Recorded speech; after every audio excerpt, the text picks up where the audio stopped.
Welcome, everybody. I'm Love Coach Scott Thomas, and it is Saturday Night Alive, the Global Peace Tribe. I want to welcome those of you coming into our Zoom room, and as always, let us know your name, where you're from, and anything about Earth Day or the environment that really touches you, that really moves you. You know what's kind of fun? I can actually say this is our annual Earth Day show because we started this show a little more than a year ago. And we did have an Earth Day show a year ago. So now that we're in our second year, I can actually say it's our annual Earth Day show. And of course, this is the early Zoom room show where we always have a really interesting conversation between some of our guests. And so today we've got a plethora of amazing guests because we have two people that really helped put the show together, actually three. I want to acknowledge Lindsay, who's going to be off camera. And then one of my oldest friends in the world, this is Vineet Allen, who is well, I've known him for 30 years and he's always been an environmental activist. And he probably has as much of a dedication and devotion to our planet as anyone I know. So I love you, Vineet, and thank you for all you've done to put this show together. And then also want to welcome Jay Market, who this is his second time putting together a show for us. He is the permaculture king, as well as many other things. I'm getting one of those things there. I'm going to exit stage left and let you guys introduce our guests for the early Zoom room show. Thank you, Scott. Well, I'm thrilled to introduce, I'll be introducing a couple of our conversationalists right now. One, a very strong personal hero of mine, Kenny Ausubel. Kenny is an award-winning social entrepreneur, author, filmmaker, and media producer. He's CEO and co-founder of Bioneers, an acclaimed nonprofit showcasing visionary and practical solutions for restoring people and the planet. His film series, Changing of the Gods, will launch in fall of 2021. Hey, Vineet, thank you. Glad to be here. Wonderful. And Osprey Oriole Lake is the founder and executive director of the Women's Earth and Climate Action Network, WECAN International, dedicated to accelerating a global women's climate justice movement. Yay for that. She works nationally and internationally with grassroots and indigenous leaders, policymakers, and scientists to promote climate justice, resilient communities, and a just transition to a decentralized, democratized energy future. Hi, thanks so much for having me here with all of you. Good to see you. Welcome. And I'd like to introduce our final pre-show panelist, Penny Livingston Stark. It's great to have you, Penny. Thank you so much for coming. Penny is an international permaculture veteran for many years, over 30 years, who has done a lot of work all over the world in permaculture, has taught hundreds of courses, graduated thousands of students, myself being one of them, in permaculture. And Penny, thank you so much for being with us. Look forward to the conversation with you all. It's good to be here. So I would like to kick off this conversation with what I consider to be perhaps the biggest question that we can ask ourselves right now, or perhaps the most important one. So if you were to bottom line the source of the many environmental challenges we're facing within what we could call modern human culture, what would you say? And what are some of the most powerful course corrections you could suggest, starting at a systemic level? So I'm just gonna lob that one to you, and please just be organic with the flow on this. I'm gonna stay mostly out of the conversation because I know you all have a lot to say on this. So just let this be an organic flow, and anyone can jump in and take a first swing at it.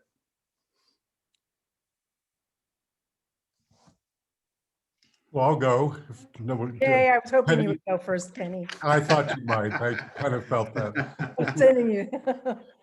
You know, I remember very well in 1990 when Nina and I started Bioneers, and I had a bumper sticker that Randy Hayes will appreciate, who'll be speaking later. It said, "It's the corporations, stupid." And I was digging through my office the other day, cleaning stuff up.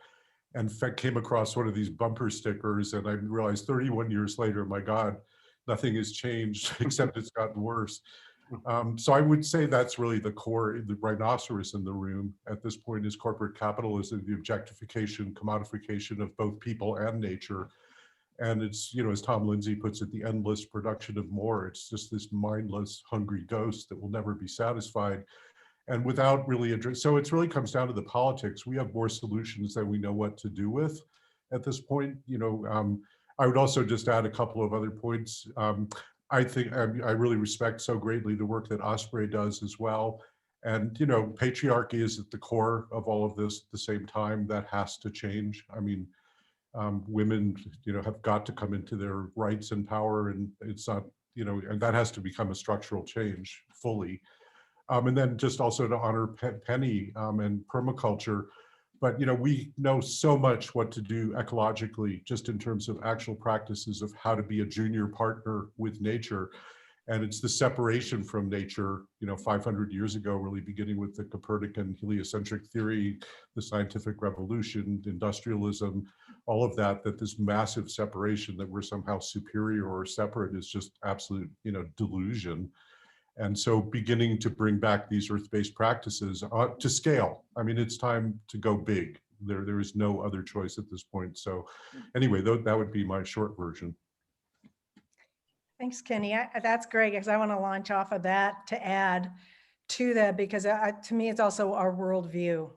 It's our story that we're telling ourselves about who we are in relation to Mother Earth. I was in a Rights of Mother Earth conference in Haskell, Kansas, or Haskell University in Lawrence, Kansas, a Native American university. And when you're peeling away the layers of the onion, one Navajo elder stood up and said, you know, we have no word in our language for rights, you know? And then he was trying to find, he had this little word, I can't remember the word, it was like a little word like, you know, it's like this little tiny word. He said, you need a whole volume to explain what this word means, because it doesn't, you don't have it in your language. And then after I started thinking about it, I thought about emailing him, because the word that came forward to me is reciprocity. Mm-hmm. You know, that, because he kept saying duty, no, that isn't quite it. You know, responsibility, no, that isn't quite it. But I think there's a reciprocity, and to realize that we're all relations, and she's our mother. You know, and one other gathering I was at, it was an Indigenous gathering on the Indigenous perspective on climate change. And we're talking about this and that, and this one Samoan elder said,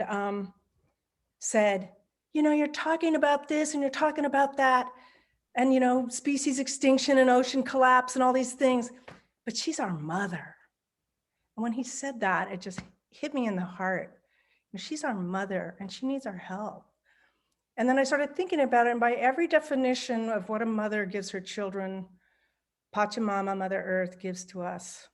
And I think that's what's missing in our culture. Well, thank you both for those really great comments. It's such an honor to be here with all of you and be in this virtual space together. You know, just following up on both of your comments and your question, Vineet, which is good to have a conversation about, you know, the large macrocosm and the microcosm both, because I think it's very personal what's happening and what we need to respond, as well as societal and global.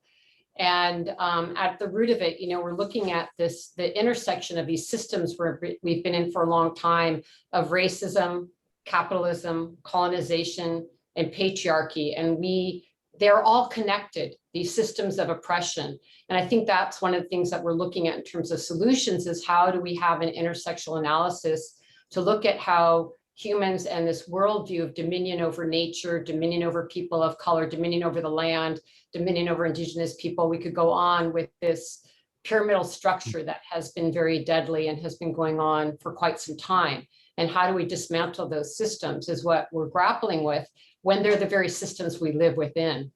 And yet Mother Earth has made it perfectly clear through, you know, these multiple crises of environmental degradation, the COVID pandemic, through the climate crisis, like Mother Earth is like tough love. Like this is, I've drawn the line in the sand, and you can throw your mask off and you can go kill yourself or someone else, or you can just keep putting more carbon emissions in the atmosphere and we're going to have fires and droughts. So, what I think is really amazing is how the natural systems are teaching us, and Indigenous people keep calling for us to listen at a deeper and deeper level at what the natural systems are mirroring to us at this moment in time, in which, let's just put it on the table. We're looking at species extinction for humans.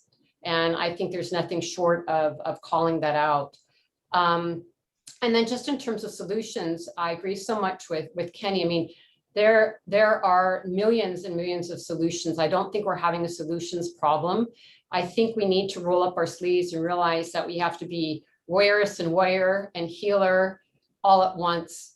We need to take and confront on these systems while we're also being healers, because this is a fight for our lives. It just is, in our future generations. And I'll just leave one last comment, which is something that I've really learned from, of many examples from Indigenous elders, is some of you might know about the rights of nature movement. I'm sure it'll come up in the conversations tonight. But one example is in New Zealand, when I was there, the Wanganui River, and the Indigenous people there are recognizing the Wanganui River as an ancestor. And it's not metaphor, it's not symbolic, it's not mythological. When I sat with the elders, they said, yes, I am the river is me. This is our ancestor. And I think that worldview of moving us out of this disconnection we're talking about to deeply embodying the living animate landscape is something that we're all really struggling to do. And it's something that's absolutely essential at this point. Yeah. Yeah, I'd love to underscore that, Osprey, too, because Tom Lindsay talks about this as occupy the law. We live with this system of governance that's governed by law, and it's absolutely essential to change that law. And the rights of nature movement is actually spreading. We first came across it around 2006 when it was just beginning in this country. And now it's, sweeping the globe. I mean, this is not to be underestimated. And I think that that's another shining example that, part of the reason the politics are going so far to the right now is that our movements are prevailing in many cases, or beginning to prevail. And that's caused, in effect, a hostile takeover of government by the corporate class. I mean, that's a good sign in a sick way. And it's still very dangerous, but these are fundamentally paradigm shifts. And I just totally agree with you, Penny. It's all about a change of story and change of worldview. When stories change, the world changes. And the film series that I'm releasing this fall, Changing the Gods, is all about that. The person whose book it's based on, Rick Tarnas, has a wonderful quote that he uses that says, "Worldviews create worlds." And that's exactly the crossroads that we're at right now. Yeah, I was in a process one time where we spent a day and a half on the nature of reality. And the question was, what's real? And what's real because we say so? And at the end of the day, the punchline is that everything is real of what we, when we declare something, we create the reality by simply declaring it. And I just want to quote, Bill Mollison, one of the things he says, the problems are increasingly complex, but the solutions are embarrassingly simple. Mm-hmm. Mm-hmm. So true. So well said. I think this theme of worldview and narrative is essential, because how do we move out of the paradigm we're in if we can't imagine and have new ways of knowing about how we want to live with Mother Earth and in harmony with Mother Earth? And a concept I really love coming out of the Global South is Buen Vivir, or Sumak Kalsai, which really goes hand in hand with this idea of rights of nature, which is both, all at once, a conceptual framework of a new way of looking at economy, a new way of looking at being in community with each other, a new way of looking at being involved with the landscape as a living entity, and how we have a comprehensive way of removing ourselves from this capitalistic, exploitive relationship with the natural world that our economy demands, going back to what Kenny was talking about. And I think that it's really essential that we start imagining how do we move away from an endless economic material growth model. And we keep coming back to that because when we look at corporations or governments, they depend upon and are built upon this economic structure that is deadly to the ecosystems, deadly to all of us, and especially to frontline communities.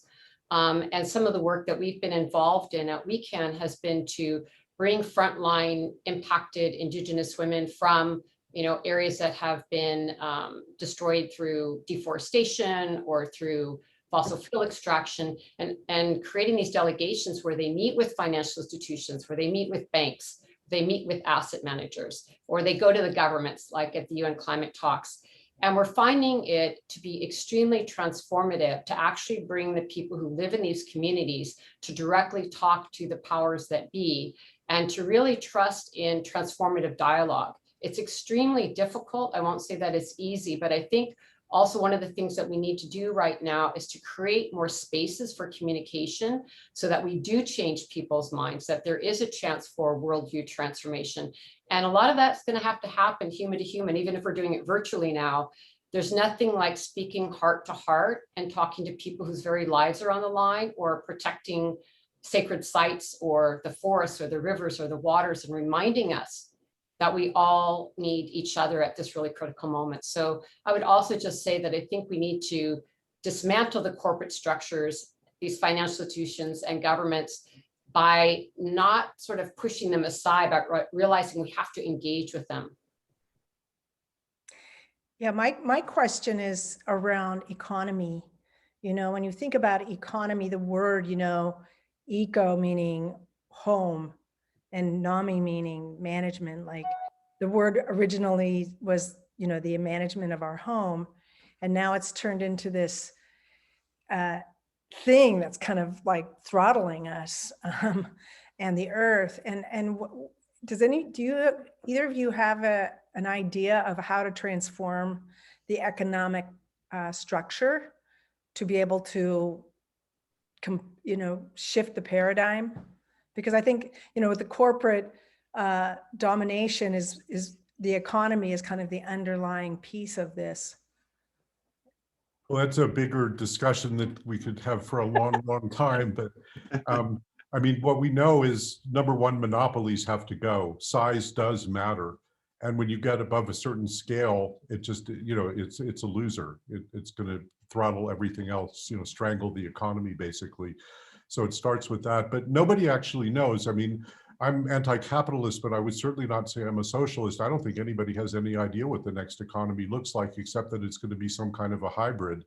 And it means separating out areas of the economy where it makes sense to have entrepreneurialism, to have for-profit enterprises, and other areas that are the commons. And we basically don't have a commons anymore. It's been privatized. What are considered public goods is considered charity or welfare, So that's a fundamental structural shift that has to happen. But, along the lines of what Osprey is saying too, in the kind of storyline, poll after poll shows that people have an easier time imagining the end of the world than the end of capitalism. That's how successful the propaganda has been. And I think, there's nothing like a near-death experience to sober you up and, get you to look at your values and change your values. And I think as a species, that's quite literally what we're facing right now. And the inequality is so extreme that it is reaching the point that people are really beginning to question these systems. And that's where I believe these models, that we've been with Pioneers for 30-something years now, been helping to elevate. But a lot of them are highly functional. They're really working. They're ready to go to scale. In some cases, they're starting to permeate the economy.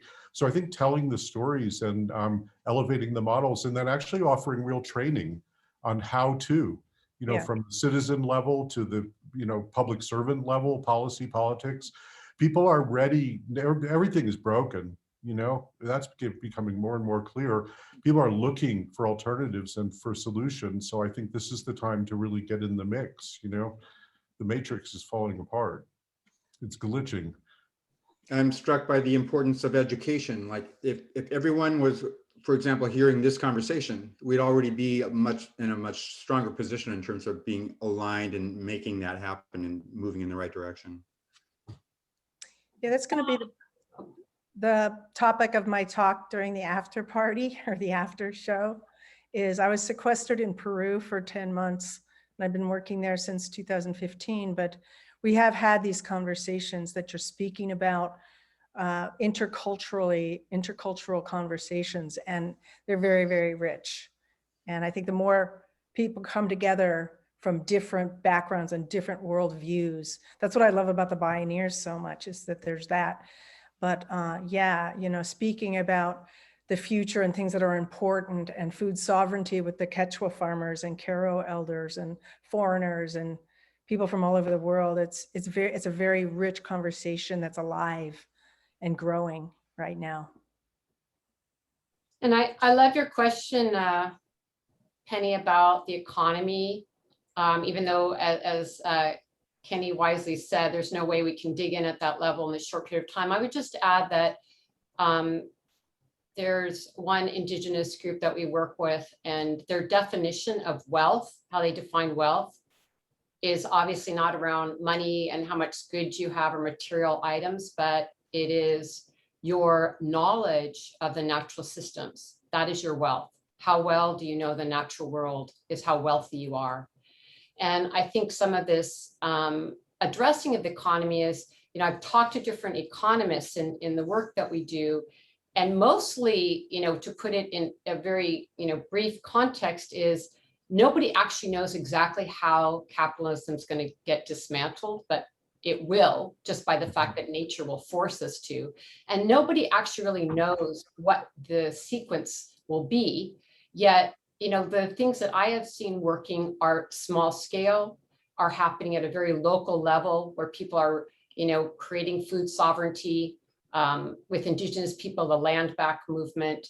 I think that one of the things that we underestimate in our society, especially with all the systems that we talked about before, is that, you know, if something small is not important, that it has to be huge and bigger is better.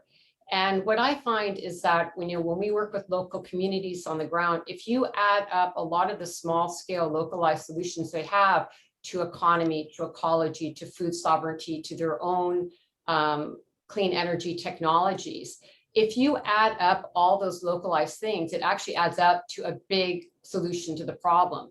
And we really, I feel, need to get out of this mindset of it has to be some big thing that has to be scaled everywhere, instead of realizing that if you look back in time, people did very well in their tribal units, interacting with each other and caring for themselves. And I'm not saying we don't need big government interventions at this point, we do, but I would also just like to lift up that there's a lot of women-led local solutions that are often invisibilized, along with women's labor that is unpaid and underrated, that is actually really pushing ways forward. And we just released a briefing earlier this week as part of a coalition called the Feminist Green New Deal Coalition, that talks about the care economy and how you start putting value on different kinds of labor. And also going back to Indigenous people, like with Buen Vivir, what if what is valued is your imagination or your spirituality or the poetry you write? And so I think this is the world you change our economy about. It's not about stuff and growing more and having a big bank account, but the value in your relationships, your value in your creativity, and so many of the things that we can value that really change the idea of economy. Yeah, I would just add very quickly that I would highly recommend to people the Democracy Collaborative out of Cleveland, and they have a whole wealth of solutions and models, and it's called the Pluralist Commonwealth, and it's the idea of exactly what you're saying, Osprey. It scales going from very, very small up to considerably larger, but it's really fundamentally about distributed wealth and a distributed wealth model, and looking at wealth as intergenerational community wealth creation. It's not even simply restricted to you as an individual or to you as a, in this time frame. It's really looking to future generations. And they've had very great success with this. It's possibly going to be adopted on a large scale in England now, in the United Kingdom, because it's been so successful in various places in this country. But it's a much bigger discussion. Nice. It's nice to touch on these things anyway. Yeah. Hey, Penny, I'll respond to one other thing you said earlier about, thinking of the earth as our mother. I had the opportunity years ago to do a training called the Hoffman process, which helps you to understand the parental patterns that you grow up with, which are usually transgenerational, handed down from parent to child to parent to child. And it was profound and transformational. I mean, one of the most profound things I've ever done. But people have so many problems with their mother. That's part of the problem. So I'm not exactly sure what we do with that, but it's not as simple as saying I love my mother. Well, that's another big conversation. Time, but when you think about the history of whole populations being annihilated by floods or by volcanoes or by earthquakes or by things, big catastrophes, and you'd think there'd be a little bit of grief in that, whole populations being wiped out or mostly wiped out. And then I put that as a side note. And then if you think about, say, a young girl or a woman who's been repeatedly abused by her father, and she grows up and she doesn't do the healing, she doesn't do the grief work, what kind of a man is she going to marry 9 times out of 10? Right. And so somehow I think that there's a relationship in that. I haven't put it all together, like, to this whole complete thought, but I'm just bringing these pieces. I'm a weaver and I'm bringing them together to kind of weave them together, because I think there's something there, just like to your point, would be another piece to add into that idea of a lot of people's relationships to their mother, especially young men, and women too. Well, I think it's interesting to see that that how we are personally in our daily lives is definitely affecting how we are impacting our society and as part of this larger dynamic.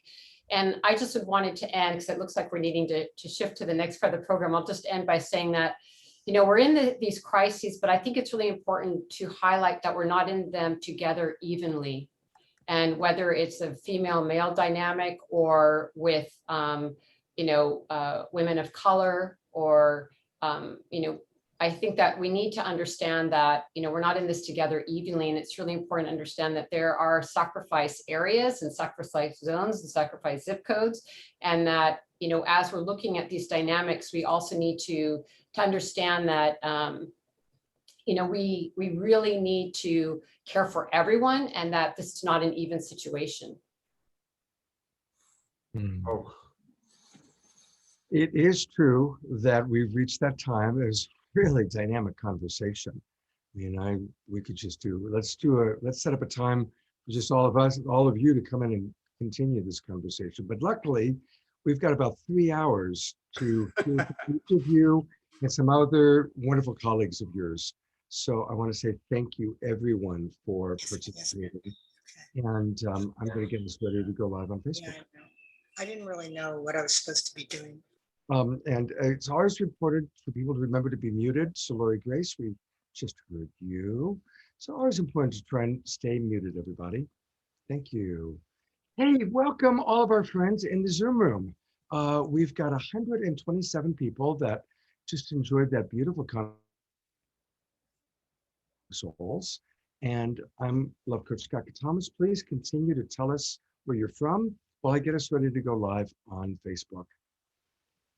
And we've got such a great show. My gosh, very, very excited. All right, here we go.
Welcome, everybody. It is Saturday night, and we are alive, and you are the Global Peace Tribe.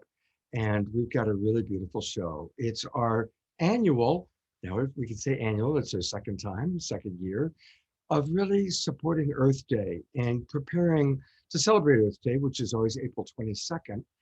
And we have put together an amazing show, really appreciating all the work that's gone into it. And wait till you see how many amazing speakers, videos that we've got, all celebrating our beloved Mother Earth. Yeah, how blessed we are to be in these human bodies with such a loving mother that provides us with so much, the food that we eat, the air that we breathe, the water that we drink, all the nature around us. And we want to preserve that. We want to really become caretakers and guardians of the earth. And tonight you're going to get a chance to hear from some amazing people on how we can do that. I also really want to acknowledge that a lot of you are watching us on Facebook, which is great. I want to welcome those of you watching us on YouTube. And guess what? We want you to come on into the Zoom room. It's really, really easy. Just go to globalpeacetribe.com, www.globalpeacetribe.com, and register. It takes about a minute.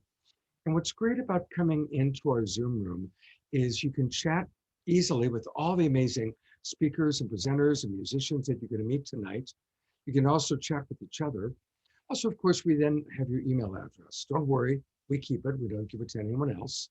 Well, what we do is on Monday, we send you a video, a link, an email with the link to the replay. So if you missed part of the show or you want to share it with others, you can do so. Also, we let you know about upcoming events, and we have a lot of events that we provide free of charge, and also some special events just for people that are part of Global Peace Tribe. So we want your email address so we can stay in contact with you. So again, go to globalpeacetribe.com. I want to briefly acknowledge our executive producer of our show, who just does so much to make this happen. I'm going to put the spotlight. This is Jay Mayer, our executive producer, and a big thank you, Jay, for almost all the videos you're going to see tonight. Jay has created, along with his lovely partner, Jan. And I'm looking for Jan, but I don't see her here. There she is, waving at me. Sorry about that, Jan. This is Jan, and she's our senior producer, and she and Jay make so many things happen for us. So thank you very, very much, Jay and Jan. I also want to acknowledge our sponsor for tonight's show, and she's one of my dearest friends. I've known her for 35 years. She was 16 when we met. This is Lori Grace, and Lori is the sponsor of our show, along with Haleakua Garden Farm, which is probably my favorite place on the planet. And we're going to be hearing from Lori later on in the show. I did unmute. Yes, I would like to say something. I want you to know that my goal is to have Haleakua Garden Farm in 2 years, not importing really any significant amount of oil or oil-fed animal products. You know, in other words, GMOs, pesticide products, chicken feed from Cargill or fish food. And we are using third world methods of raising, we're doing insect farming, and we're feeding our chickens, ducks, and fish with insects, black filter fly larvae, and we're seeking to get to a point where we don't have to rely between our solar panels and our insect farming, that we can be completely sustainable for both food, you know, vegetables and animal products right here on the island. And I'm excited about this. Lori, we so appreciate you and your sustainable efforts. And we're going to see that wonderful video that you've created. And we're going to talk to you a little bit later on in the show. So thank you for everything you do. And thank you for sponsoring us. And we're going to hear a lot from Lori and many other speakers a little bit later. But at this point in our agenda, I want to turn it over to my producing partner, the co-host of our show. This is Deborah Giusti. Thank you, Scott, and welcome everyone to now what is our 55th show that we've produced every Saturday night since the lockdown in April 2020 during these highly challenging but very evolutionary times. This is now our third show of season 5, Time to Thrive, that we are producing April through June, and we have 10 more shows for you. And again, we thank you so much for your donations when you register or when you go to our GoFundMe and give us donations. Those are deeply appreciated and deeply needed to give you these quality shows that we give you every Saturday night. So thank you so much, and keep that green love coming in. And again, this is going to be an amazing show. We are celebrating Earth Day 2021, our planetary family and the new ecology. We all know this is a great time of change on the planet and deep reflection, as a lot of what has been dysfunctional in our world is being exposed strongly to be revealed and healed on all levels of life. And that includes our relationship with the earth, our beautiful home, and its many essential natural systems that are being badly thrown out of balance, and from climate change to species extinction and much more. We have a lot of signs that the earth, and that means we are in trouble. But we know that there are a lot of solutions, and there is a collective ability to change our ways and bring our actions and culture into alignment with nature. But that requires that this become a priority for our politicians, our corporations, and us, the individuals. So tonight we've assembled an amazing group of experts, of activists, of major leaders in our community and throughout the world that can share with us what we need to do to course correct. They will inspire us with a compelling vision and solutions that can take effective actions that can manifest the change that's positive now, that's possible. And I'm going to introduce them to you now. We will have with us by video Bill McKibben, who is the founder and senior advisor of 350.org. He was awarded the Right Livelihood Award, which is sometimes called the Alternative Nobel Peace Prize. And we have live with us Osco Mera Quesada. He's an internationally acclaimed shamanic teacher, healer from Peru, and the founder of Heart of the Healer. And we're happy to have Osprey Ariel Lake.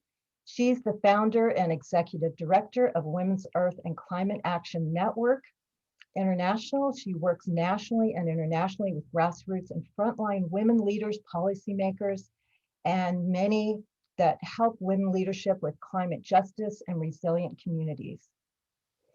And we have Kenny Ausable. He is award-winning social entrepreneur, author, filmmaker, media producer, but he's also the CEO and founder of Pioneers, the amazing conference that's been going on for many years in Northern California.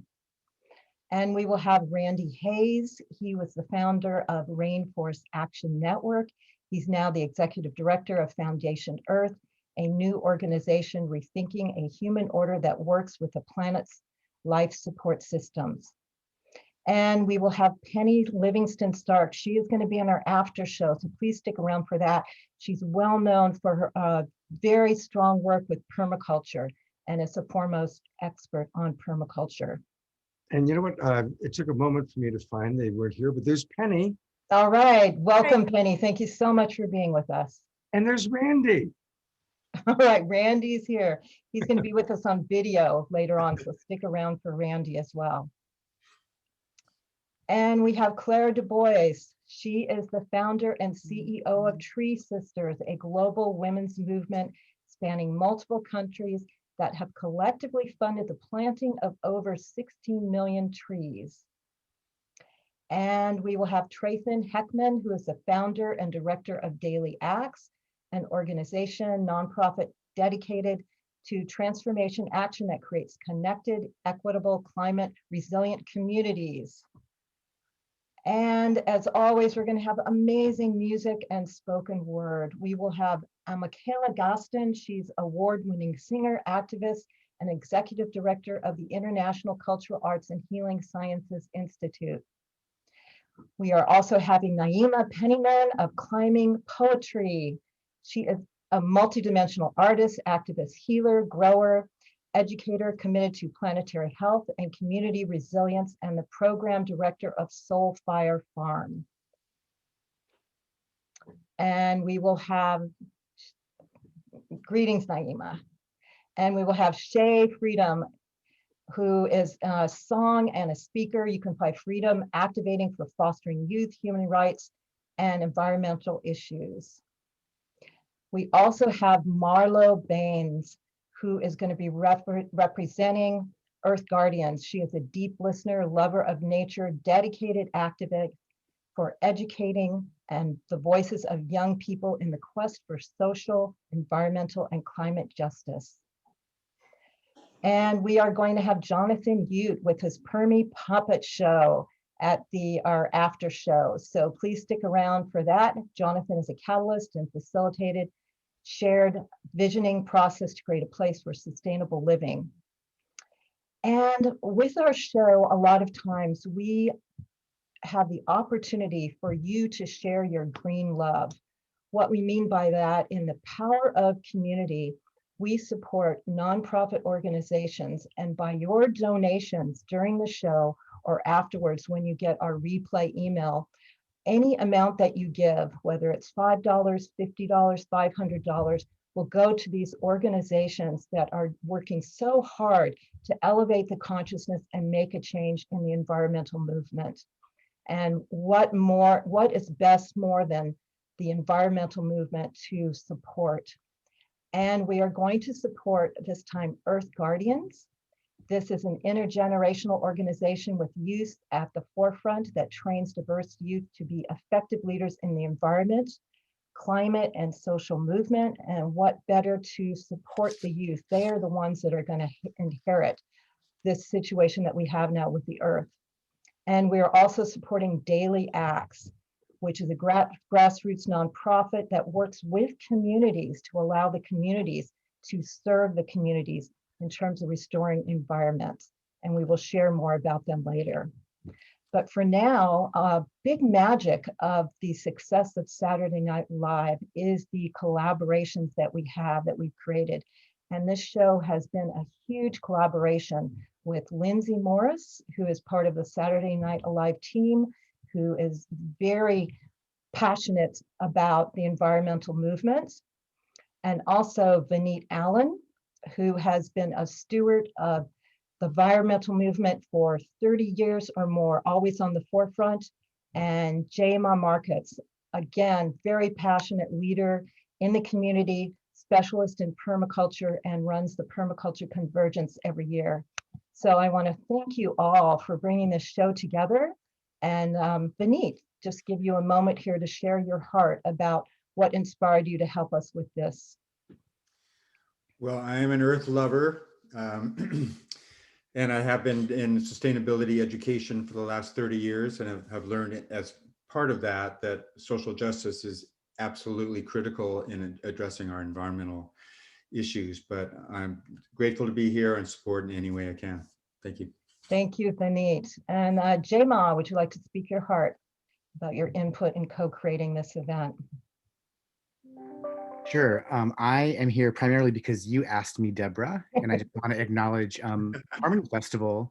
For those that remember, the transformational event festival culture internationally, and Harmony Festival being one of the kind of elder mother festivals that really brought people together, 35,000 people around transformational consciousness. And in that, bringing people in with music and then educating them with all the kinds of things that we had. And I was the manager of the Eco Village, a big portion of that festival for I think the last 3 years of it. And I'm just really passionate about exposing people specifically to permaculture into ways that we can, turn these problems into solutions, because we certainly do have them. So I'm just happy to continue that effort in an online version. Thank you. Thank you so much, Jayma. And thank you three so much for creating this amazing program. And we always love to start with music, because that gets our heart open, raises the energy, and really sets us in a good way. And I think, Scott, you're going to announce this beautiful artist here with us. Yeah, we're so happy to have Michaela Gaston back with us. She's an award-winning singer, activist, and the executive director and founder of the International Cultural Arts and Healing Sciences Institute, which was proclaimed by NPR she has been proclaimed by NPR as a pure contemporary voice. Also, MTV says about her, sounds like velvet waterfalls. We all get to experience that ourselves right now. Michaela, thank you for being with us and getting us off to a beautiful start. Thank you so much. Blessings, family. I'm so honored to be here and on this beautiful, fabulous Earth Day. And so I'm going to sing songs to our mother and to the water. Yamile, although Yamile, although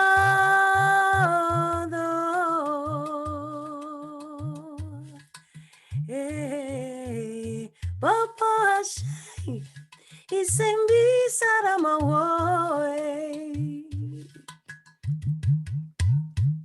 Yami Ile Although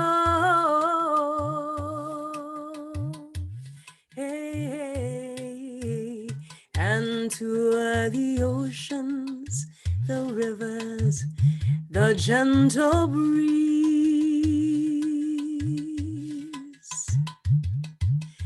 the storming thunder, the earth has and crossroads, the herbs and medicines, snow-capped mountains, and to all the elements, we give them our respect and our gratitude.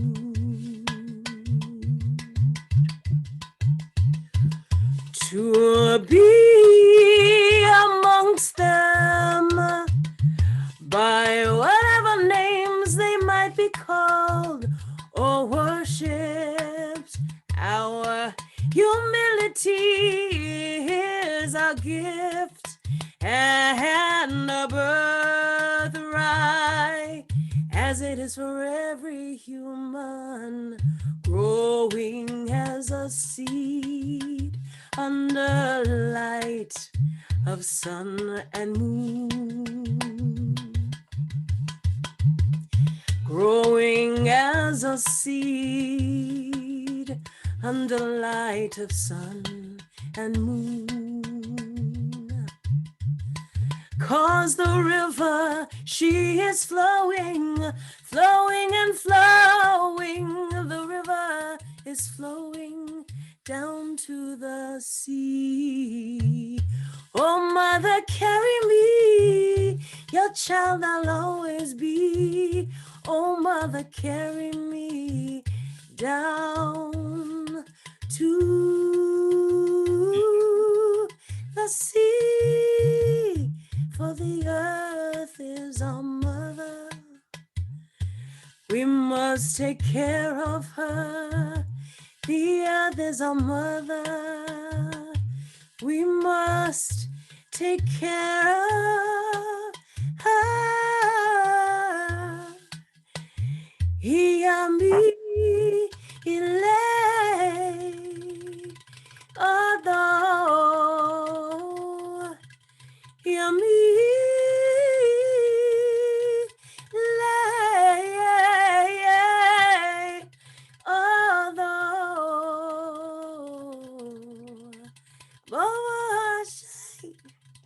Isemi Saramawoe Iamile,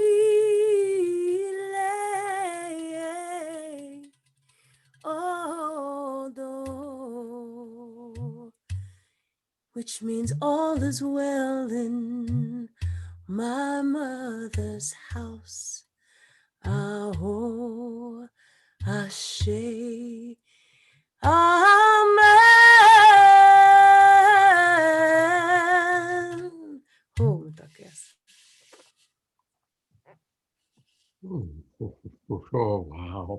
What a wonderful, wonderful start to our show.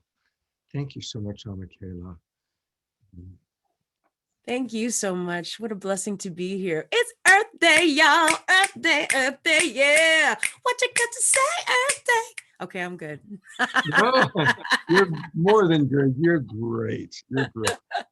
Hey, I want to encourage everybody to write down her name. It's Michaela Gaston. You can find her on Facebook. I just sent her a friend request. I hope she accepts it. I promise I will. Okay, good. She spells it Amikaeyla, Gaston, Gaston. You can find her on Facebook. You can also, if you go to YouTube, she has an amazing TEDx talk that she did. So you can find her on YouTube, you can find her on Facebook, and hopefully you'll find her on Saturday Night Alive very, very soon again. Yeah? Great. Thank you so much, Michaela. And to introduce our next presenter, I'm turning it back over to Deborah. Thank you, Scott. And when we were creating this show, we knew we wanted to support this organization that we're going to share with you now. And we're talking about Earth Guardians. This is an amazing intergenerational organization that works with youth at the forefront and trains youth to be effective leaders in environment, the climate, social movements across the globe. So we've invited Marlo Baines to come on and share her story and her process of being involved in Earth Guardians. She has served since 2018 as the youth director, and she's also launched Earth Guardians Youth Council. She's also has a book that she sells. She's involved in so many things, but what is not more important than activating the youth who are really going to inherit the world and the earth that we are creating now, and to get them on board for this change. So Marla, we're so happy to have you here. Thank you so much telling us your story, the story of Earth Guardians. And again, this is our nonprofit organization that we're here to support. So I'm going to be putting their link in the chat room, and please donate to them with your green love. Any amount will help them go forward in the strong way that they're doing. Thank you, Marla, for being here with us. Thank you, Deborah, and thank you, Michaela, for a beautiful opening. I'm honored to be a part of a program with people like Bill McKibben, who was one of the first presenters that inspired me at a frack-free event in Boulder, Colorado when I was in 4th grade, and Osprey Oriel Lake, whose work in women empowerment, collaboration, and climate justice work inspires me, and Claire Dubois, whose full moon meditations and work with Tree Sisters intertwine with my practices that I strive for in my daily life, and Kenny, Naima, and so many others who are already doing this work for a better planet, which unto itself is hopeful. My name is Marla Baines.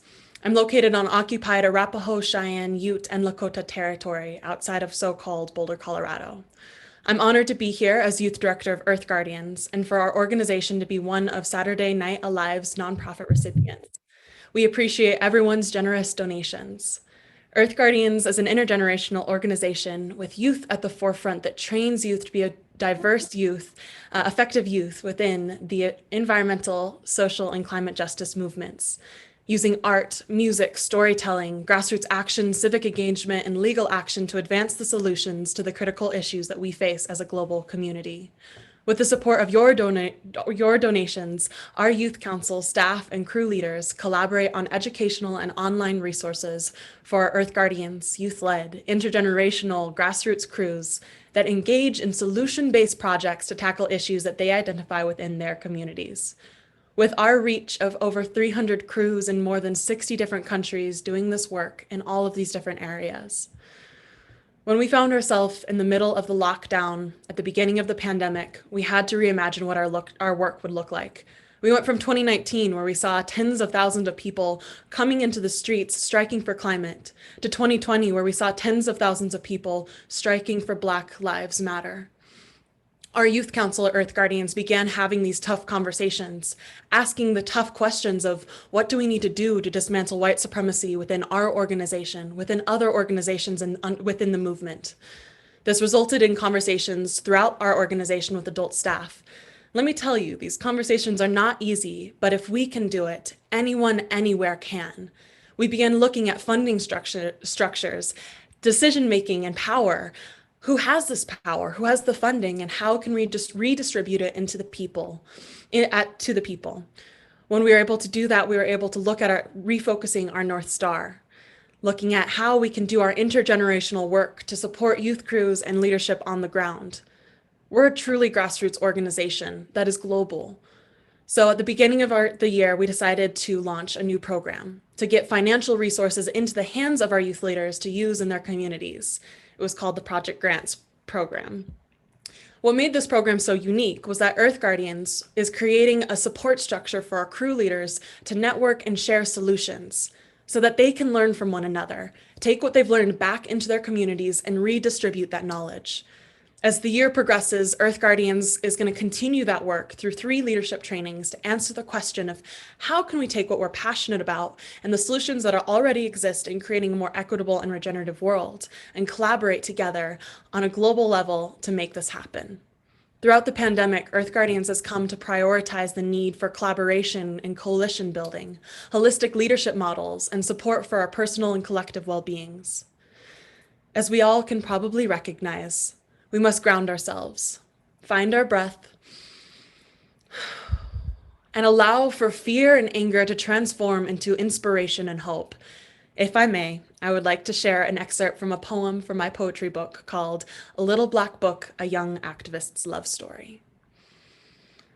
So yes, our countries look different in names, numbers, and social statistics, but I see my country and cry for the pain never seen by the politician, president, billionaire, and economists.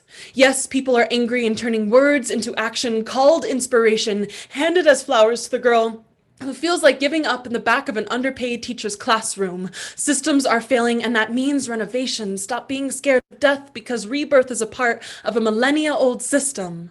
And I'm awakened by the sky color turned dark, born into light that turns into gold that showers the earth in a sigh of relief.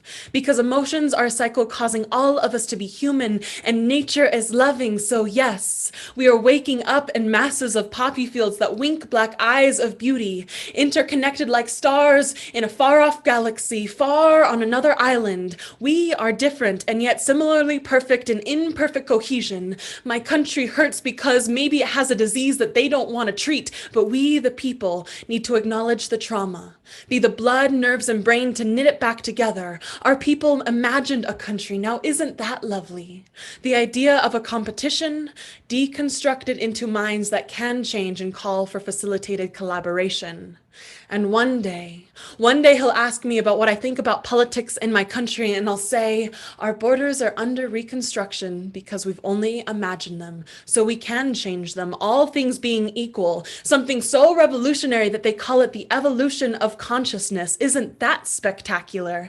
And the whole time we finally realized that people were in power, and that human means keeping our little piece of space clean and healthy. And we've done it. And then every night I will go to sleep mystified by the sacred soul that holds our being, and that youth did it, adults helped them, and nature bounded and leaped with us. I will weep in this man's presence as I greet him as another human being. We'll come to terms that human worries are constructed belief made by emotions brought by the wrongdoing of people. I'm back in the current moment, and he says, your country is perfect. And I smile because I know it isn't, so I say, we are human, therefore what is a country? And I get back to work smiling because we are creating change globally. Thank you so much. Wow. Guess I'll just take a breath and appreciate all that Marlo has shared. Many of our speakers tonight are older. And Marlo, you are giving such a beautiful inspiration to know that there's a next generation coming in with your passion and your wisdom and your eloquence. Very, very eloquent. I want to encourage everybody, please, right now, go to earthguardians.org. Go to earthguardians.org and then you click donate, and that gives you your options. You can do one-time donations. You can become a member. I see where someone in our chat box just said that he just became a member. So inspired by Marlo. So go to earthguardians.org, donate, I'm going to actually play a little video of wisdom jewels. And while playing the video, that's a great time for all of you to go to earthguardians.org and donate. And I also do want to acknowledge for a moment Marlo. She's obviously a wonderful being. And if you want to get more of her poetry, you can go to her website. And her website is her name, marlobaines.com. And yes, young women do deserve to live a much better life. And you can go down and you can order her book, Poetry Revolution, The Little Black Book, A Young Artist's Love Story. So while I play this video, we're going to have Claire Dubois on in a moment. But while I play this video, honor Marlo, honor Earth Guardians by being very generous with your donation. And thank you, Marlo, for inspiring us in such a beautiful way.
Beautiful quotes. Thank you, Jay Mayer and Light Touch, for that beautiful video.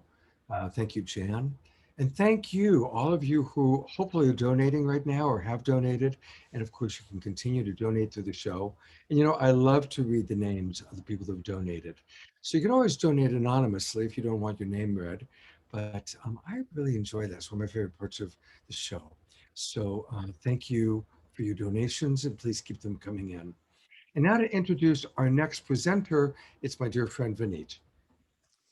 Thank you, Scott. Well, I'm honored to introduce Claire Dubois. She is the founder and director of treesisters.org, a global women's movement spanning multiple countries that has collectively funded the planting of over 16 million trees. Wow, thank you.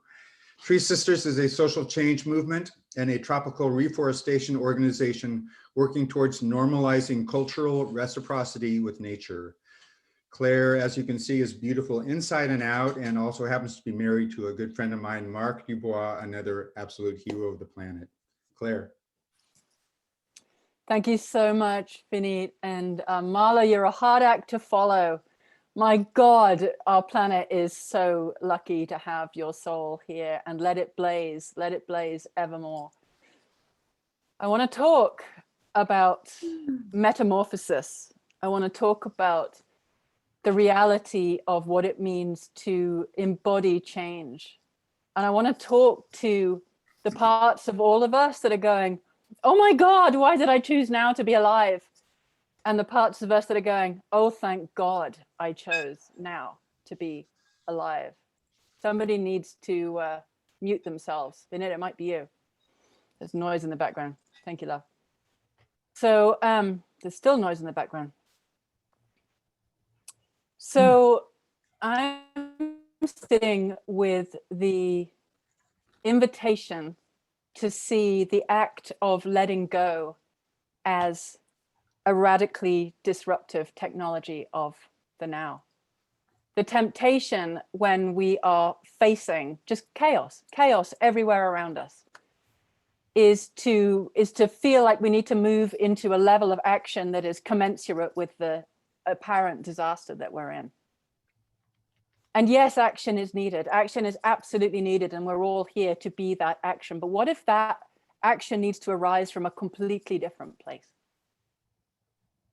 What if it needs to arrive from such a connected place that it carries a frequency, it carries a permission, it carries a sanity, it carries a beauty that simply by its act of being can actually be fundamentally transformational? And what do I mean by that? What do I mean by transformational simply by feeling? I think one of the greatest tools that we have as human beings is our ability to feel. And one of our most undervalued abilities being the ability to feel. That capacity that we have to sit in an experience is what allows that experience to change us and therefore change the world. And in this moment where we are in a profound free fall, a free fall that is allowing the world that we have been a part of, the world that has moved through us, to shift in our capacity to recognize that it no longer serves. We know that it no longer serves, and yet it is being perpetuated. Well, what if our willingness to feel the discomfort of the free fall, of the letting of it go, actually allows for the anchors of that reality to leave our bodies? You know, what if our buying into it and our condoning it and our allowing it holds it in place? And what if the willingness to feel the discomfort as what has been considered normal is finally perceived to be completely abnormal? The desecration of the sacred, the desecration of each other, the desecration of the future, all of the above has been normalized in a culture that has created an economy that requires the death of nature in order to thrive. It is not sane. This is not sane. This is not what our ancestors toiled for. This is not what we are here for, but we are all here. And therefore, the codes of the new world have to be inside us, just like the imaginal cells lay dormant, waiting for the butterfly to emerge. I remember hearing Deepak Chopra saying once that the DNA required to make a butterfly's wings beat existed in only one other place, and that was the human heart. So there is a butterfly in each of us, and that butterfly has chosen a specific set of circumstances within which to form its nutritive soup, within which to dissolve. It's chosen a pandemic, it's chosen COVID, it's chosen radical social discord, it's chosen feeling completely out of control. It's chosen everything that we face. This is the crucible of our transformation, and we can fight it or we can fall into it. And the falling into it doesn't look like helplessness. The falling into it looks like a very conscious act of engaging with the feeling of a death and allowing it to activate the seeds of rebirth in us right now, in this moment. So there is a disintegration going on, and there is a rising going on simultaneously. There is an ending that we can fight and resist for all it's worth, or there is a beginning that we can turn to and surrender to. You know, the words in that video that was just coming up about water being so soft and yet nothing can resist it. We're what? 90% water, 75% water, I don't know what it is. But that flow, that river that each of us are, That river is carving away the us that we're not, so that the us that we are actually has a chance to come through. And that did choose to be born right now. That did choose to perceive that now was a moment of profound personal and collective evolution. It knew that now would be the gauntlet thrown down by ourselves and by life to step into the most meaningful lives each of us could ever step into. Because there is everything to lose. So there is everything to give. And there is all of us to show up with. There is no more, oh, what if I'm too much? You know? How many of us are fully given? Fully given, outrageously given. Marlo, there's more in there. There's more brilliance in there. There's more audacity in there, you know? The world needs it. It's the circumstances that we're living in now are carving away the canyons of our souls to allow the rivers of ourselves to be let loose, really let loose. And we get to move that through our bodies. We get to be the change at a whole other level. It's like surrendering to the river that you are, surrendering to the nature that you are, letting it undo us all. Yes, I know that so many of us believe that technology will save us. I believe the nature that we are will save us. The nature that we are, the sunshine that knows how to help each one of us blossom, the soil that can help compost everything that's ready to go, the wind that can help us spread our wings and become completely outrageous because we were born to be. Now is the moment of our unfolding. Now is the moment of the past's undoing. Now is the moment of the most magnificent yes that is calling each of us into outrageous presence. And a level of presence that can alchemize and metamorphise, if that's even a word, the past out of us so that what is emerging is most authentic, beautiful, immediate, uncontrived essence of nature herself, showing us all who and what we really are. So yes, we may be scared shitless about what's going on, but part of us is so damn excited. And I just keep being told the difference between fear and excitement is breath. So now is the time to be breathing, really breathing with the feelings, breathing with what we're terrified to feel. Like it's a bring it on moment, because if we do, that free fall can open us up into an experience of being human like no human has had before us. Now is the time for the genuine humanity of a species that is not here to destroy. It's here to birth itself into sanity and reciprocity and beauty and generosity. And we can do it through intimacy.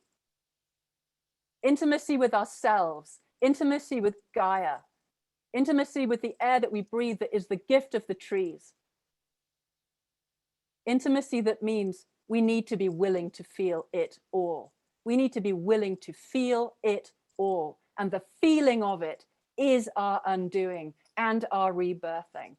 And the feeling of it will deliver us to ourselves and each other on behalf of this miraculous world that we're celebrating.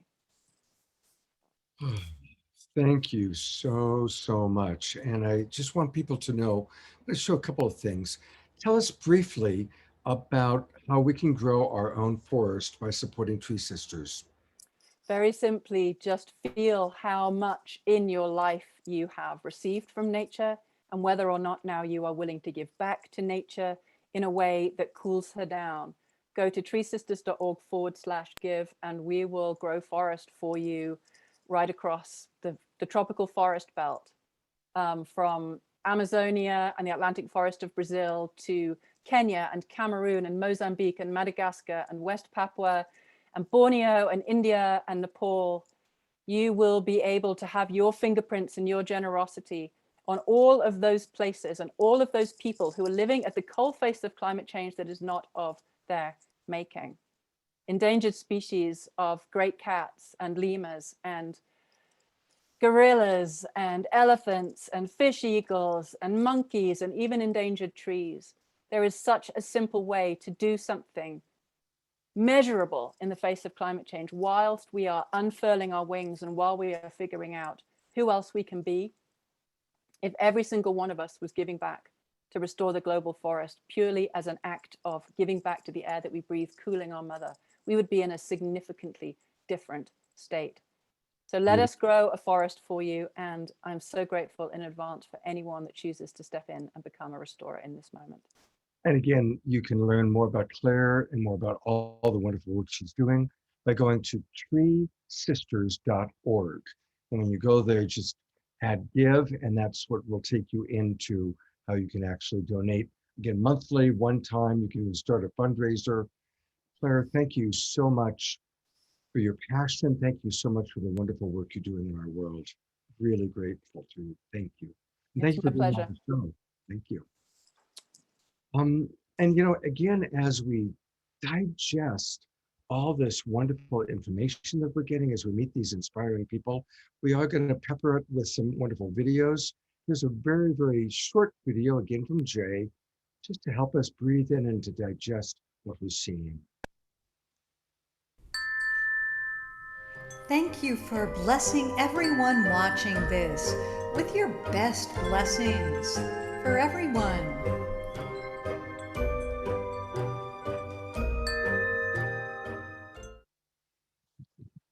Absolutely. Blessings to all of you. She talked about the butterfly. You've heard me say before. We all are imaginal cells in the butterfly growing out of the old paradigm. And to tell us about our next presenter, once again, here's Vineet. Thanks, Scott. Great show. I'm so inspired. Well, it's my great pleasure to introduce a personal hero of mine, Kenny Ausubel. He is an award-winning social entrepreneur, author, filmmaker, and media producer. He's CEO and co-founder of Bioneers, an acclaimed nonprofit showcasing visionary and practical solutions for restoring people and the planet. And I will say I don't think I've missed a single year out of the last 15 years. It's like the creme de la creme. I don't know where he finds amazing people and solutions. Beautiful. His film series, and I believe we're going to be seeing a trailer clip that's spectacular, Changing of the Gods, will launch this fall. Kenny? And actually, Kenny provided us with a video, so we're going to watch the video. Great, great.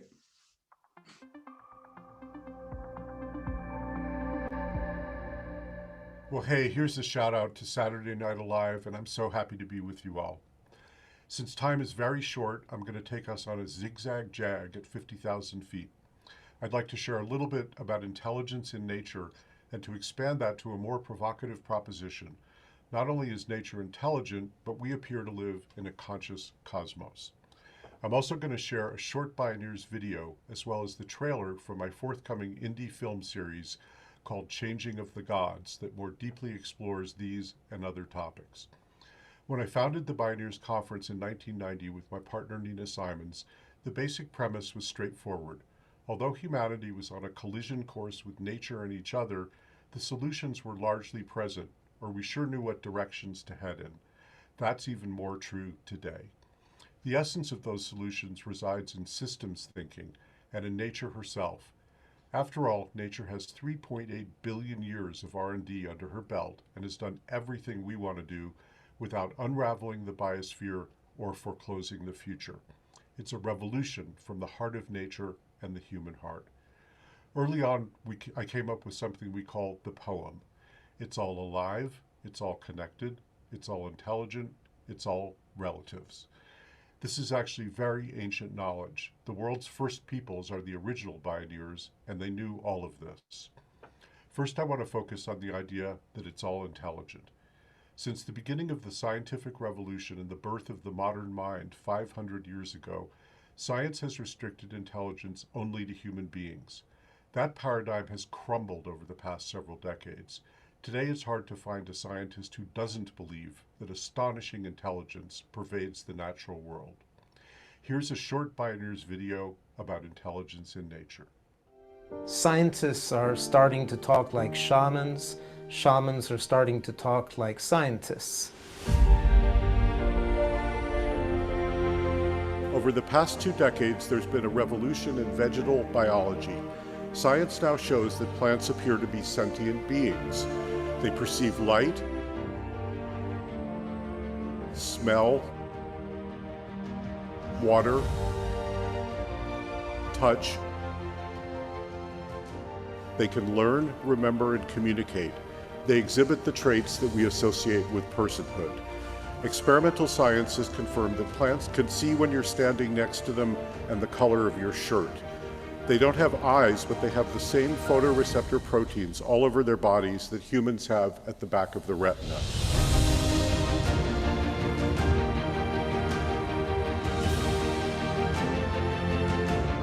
A plant may not have a brain, but it acts like a brain. They translate information into electrical chemical signals in their cells identical to the ones used by our own neurons. The word neuron comes from the Greek for vegetal fiber.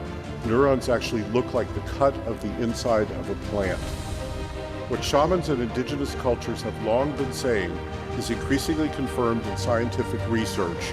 There are persons in these other beings with intelligence, intentions, and consciousness. Now, I'm going to zigzag into the proposition that we appear to live in a cosmos that's saturated with consciousness. Here's the trailer for Changing of the Gods, which was inspired by Richard Tarnas's landmark book, Cosmos and Psyche. It leads us into the mystery of consciousness. Is this just some sort of disturbance in the force? These are truly uncharted times. There are periods in history when human energies, both constructive and destructive, seem to come to a boil. I don't know if you can remember the last time we have seen a world this much in chaos. If you didn't know better, you'd think something larger was at work. Something is happening here, and you don't know what it is. That something is happening again. Is there a correlation between human history and the movement of the planets? Tracing back in history the many times that Uranus and Pluto came into conjunction or opposition or the square, it would coincide with historical periods that have a quality that perfectly reflects the archetypal quality astrologers connect to those particular planets. There appears to be a close correspondence in history with sudden large-scale shifts in human consciousness and collective behavior. The beginning of the revival of the women's movement. I can see the similarities between Black Lives Matter and the Black Power movement. One possibility for understanding astrology was that it was synchronicity working on a grand cosmic scale. There is one unitive process of consciousness that is manifesting on multiple scales of time and space simultaneously everywhere. And astrology is the study of those correlations. The current scientific understanding of consciousness is just barely beginning. There are correlations between the microcosm of human consciousness and the macrocosm of the solar system and beyond. We are constantly co-creating together. We are the conscious expression of the universe being conscious of itself. Our future deeply depends on what level of consciousness and engagement we bring to this historical moment to bring forth the best possible results. Young folks who marched from Selma to Stonewall didn't just do it for themselves, they did it for other people. A fundamental changing of the gods seems to be at work right now. Massive numbers of people coming together to actually decide what their future is going to be. This is a moment in history that seems to happen from time to time in history. This is by far the biggest one yet.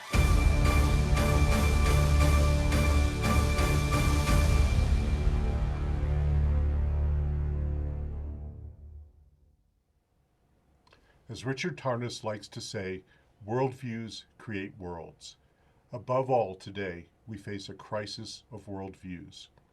If there's one fatal systems error in the modern worldview, it's the delusion that we're separate from nature and each other. It's the objectification and commodification of both nature and people that have led us to this precipice of civilizational collapse. The rhinoceros in the room is corporate capitalism. The Hummer of plutocracy has gone off-road. It's make feudalism great again. The system is the crime.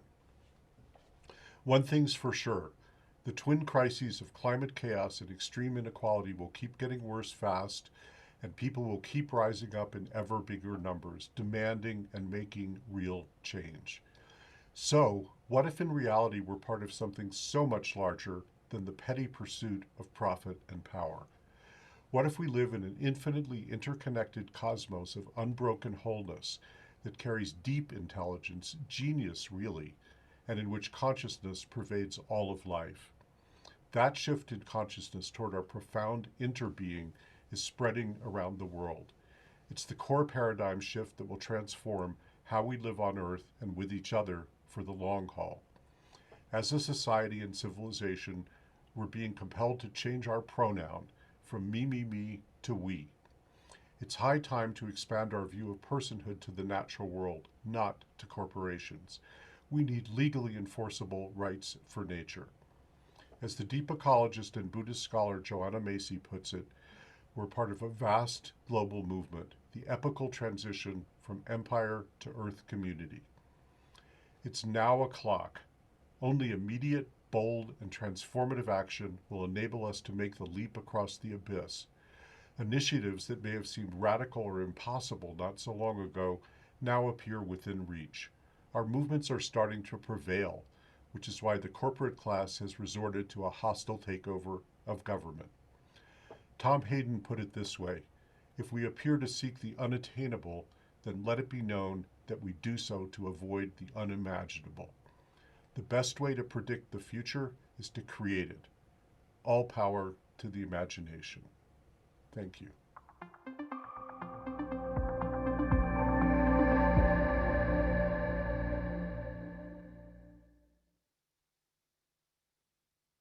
Wow, what a wonderful job Kenny did with that video. And I am going to pull up where you can see a little bit more information. I know that Deborah does a great job of putting the links into the chat box. But definitely want to encourage everybody to share this out. And this is one of the ways that we can really start making a change. Share tonight's show out to the world, and certainly share out things like this trailer. And again, you'll find it at changingofthegods.com. And that's the trailer that you just watched that was inside Kenny's video, changingofthegods.com. And also, if you want to learn more about Bioneers, just go to bioneers.org, bioneers.org. And really, all of you, you can immediately just start sharing tonight's show, sharing these videos, share it out to the world. All right, there's so many wonderful people doing amazing things, and we're really honored that we get to highlight and spotlight so many of them tonight. And that leads to the next person that I get to introduce. You've seen him on our show before. I think this is his third time. This is Trathan. And Trathan runs Daily Acts, which is another organization that we're sponsoring tonight. And Trathan, first off, are we going to show you a video? Yes, that'd be great. Okay, I'll be great. brief so you could show it. All right, go ahead and set it up, and then I'll play it when you're ready. Thanks so much for having me, Scott. And Daily Acts is an educational nonprofit focused on helping people and communities reclaim the power of our daily actions, because that's the only power we truly have. And there's three main pillars of our work that I'll touch on in the permaculture after show. But the first is spreading solutions and models like planting permaculture gardens and running action campaigns like the one you'll see in the video, where we partner with local groups to give out 1,000 apartment-friendly food container gardens with bilingual materials in the start of COVID. And the second pillar is around of our work developing community leaders and fostering coalitions through our Leadership Institute and youth climate programs. And this builds into the third pillar, which is around building the public and political will to drive bold, science-aligned, and people-powered climate policy. And we're so appreciative to be a recipient and to be on the show. And right now, Daily Acts is in a 2-week spring matching fund campaign where some generous donors have donated $30,000. And so every donation tonight and the next 2 weeks will be matched, whether it's $5 or $5,000. And it's really great to follow Kenny as well, because one of the things we're actually fundraising for, there's been such a demand to hear more about what we're collectively doing in Sonoma County that we're putting together and fundraising for a series that we're going to host with Bioneers to share from the inner leadership tools for organizations and coalitions to mobilizing action campaigns, and again, towards driving people-powered climate policy. So super blessed to be here. You're gonna see a brief video about the 1,000 gardens that we helped put together last year. And then, like I said, I'll share more about some of the work from the gardens to Sonoma County is now the only county in the country that has all of our cities and our counties to declare climate emergency. So we'll hear more about that a little later. All right, here we go. As part of our Be the Change campaign to grow a garden, we collaborated with community partners to create and distribute garden starter kits for local families in need. Many hands made the work lighter as we assembled donations including vegetable and medicinal plant starts, geopot fabric pots, soil, seeds, and bilingual resources. With 300 kits distributed so far, we can't wait to see local families get growing. Starting a garden is more than just growing plants. It's a pathway to a richer, more connected life. Beautiful things can blossom when we work together to create a better tomorrow. All we need is you to join us, to be the change. There are 7 actions you can take today to grow a garden. Join the movement and register at dailyacts.org/bethechange.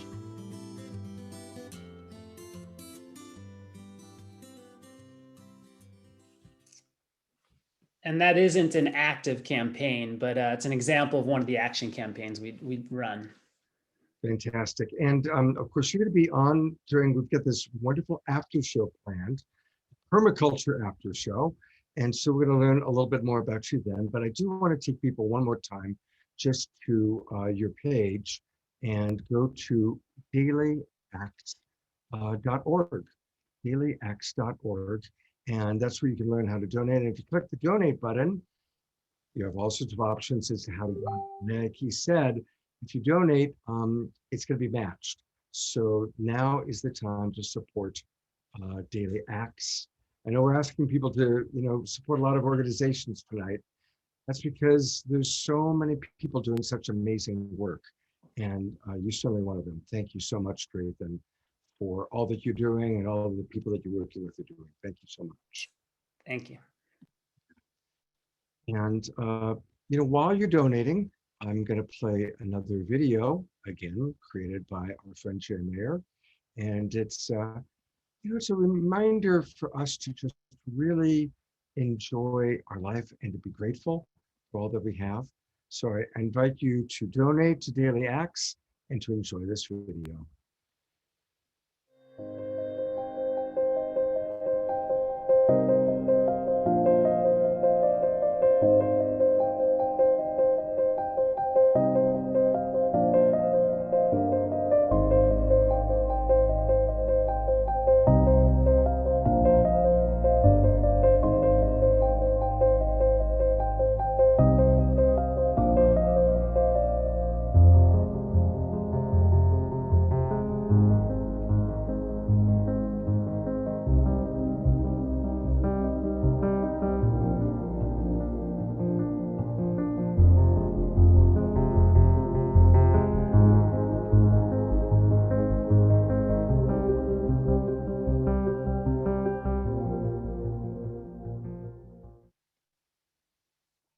And now I'm going to turn it over to Jay Ma to introduce our next presenter. And where's Jay Ma? There he is. Thank you, Scott. It's my pleasure to introduce our next guest, Naima Pennyman, who is the co-founder, co-artist director of Climbing Poetry, which many of you may have heard of, an internationally acclaimed performance duo using art as a tool for education, activism, personal transformation. She's an amazing multidimensional artist, activist, healer, grower, educator, also the co-founder of Wild Seed Community Farm and Healing Village, a Black and Brown-led intentional community focused on ecological collaboration, transformative justice, and intergenerational responsibility. Thank you so much, Naima, for joining us. Be happy to have you here. Thank you so much for having me, and peace to the Saturday Night Alive and Global Tribe community. I am Naima. I'm so thankful to be called together and that we each said yes to dream bigger, to love harder, to listen closer. We know it's time to heal and repair, to divest once and for all from systems and structures of violence, and to come together in direct action and direct service, to collaborate with the earth and remember our connection to everything. I'm honored to share some poetry with you this evening. And this first piece is a shout out to Daily Acts, as well as to all the soil stewards and freedom gardeners, those who are building hubs of food abundance and resilience for our communities. And I'm proud to be part of that movement with Soulfire Farm and Wild Seed, and sending this out to all the comrades with their hands in the soil. Every patch of earth unencumbered by concrete, where soil and atmosphere meet, is a portal to presence, a terrain of remembrance, a vote for survival in an unpromised future. These gardens are blueprints of interdependent destiny, intergenerational memory, saving seeds for food as remedy. See, my people know what it's like to eat and still be starving. So we turn in hardship into harvest, lawns and schoolyards into gardens, homegrown bounty in our palms. We come from soil and stardust, and so we conjure. Giving props to the magicians who grow provisions for our kitchens, we smuggle spinach into prisons, transform the places that we live in, trade psychosis for symbiosis, and stay focused. We sprout sunflowers that tower on neighborhood blocks, harvest raindrops on rooftops to water our crops, propagate plant medicine for the metropolis, guarding our plots, because our gardens are not for profit or loss. Cross-pollinate the promise, fam. We got this. Take a deep breath, restore calmness. With lemon balm bounty in our palms, hot peppers in our pockets, black-eyed peas spiraling up Lenape blue corn stalks, with buttercup squash carpets, three sisters symbiotic, talking stories of solidarity on native territory. Migratory monarchs transcend borders. Morning glories ascend fences. Pay attention to the lessons Mother Nature keeps expressing, how to multiply our blessings for justice and sustenance. Amid glaring disparity, every seed saved will set us free. In an age of opulence and scarcity, every seed saved will set us free. In a time of intensifying violence and climate calamity, every seed saved will set us free. Hold on tight to the source. We have all that we need. Ashe. Beautiful, beautiful. And people can learn more about Naima Penniman by going to soulfirearm.org. And I'm actually going to pull that up in a moment, or wildseedcommunity.org. I'm going to go to Soulfire. Tell us a little bit about what we're looking at. Tell us about Soulfire Farm. So Soulfire Farm, we are an Afro-Indigenous community farm based here on Mohican territory, and we are dedicated to uprooting racism and seeding sovereignty in the food system. And we do that by regenerating 80 acres of land here through our African and Indigenous regenerative agricultural practices to grow food for those who are living under food apartheid. And we also are training the returning generation of Black and brown farmers and really working to build the movement for food sovereignty. Yeah, so that's a little bit about what we're up to. There's lots of resources on the site. And y'all can, I know we're a little behind schedule, so y'all can let me know if I have time for one more piece or if I should pass the mic to the next beautiful speaker. Well, we are running behind, and unfortunately, your internet connection is not very strong. We've been able to hear your audio really well, but your video has been weak. So if you don't mind, we're going to move on. But you're... Of course not. Yeah, whatever. I'm here to be in service. So thank you so much. Beautiful. Jamal, was there something else you wanted to add?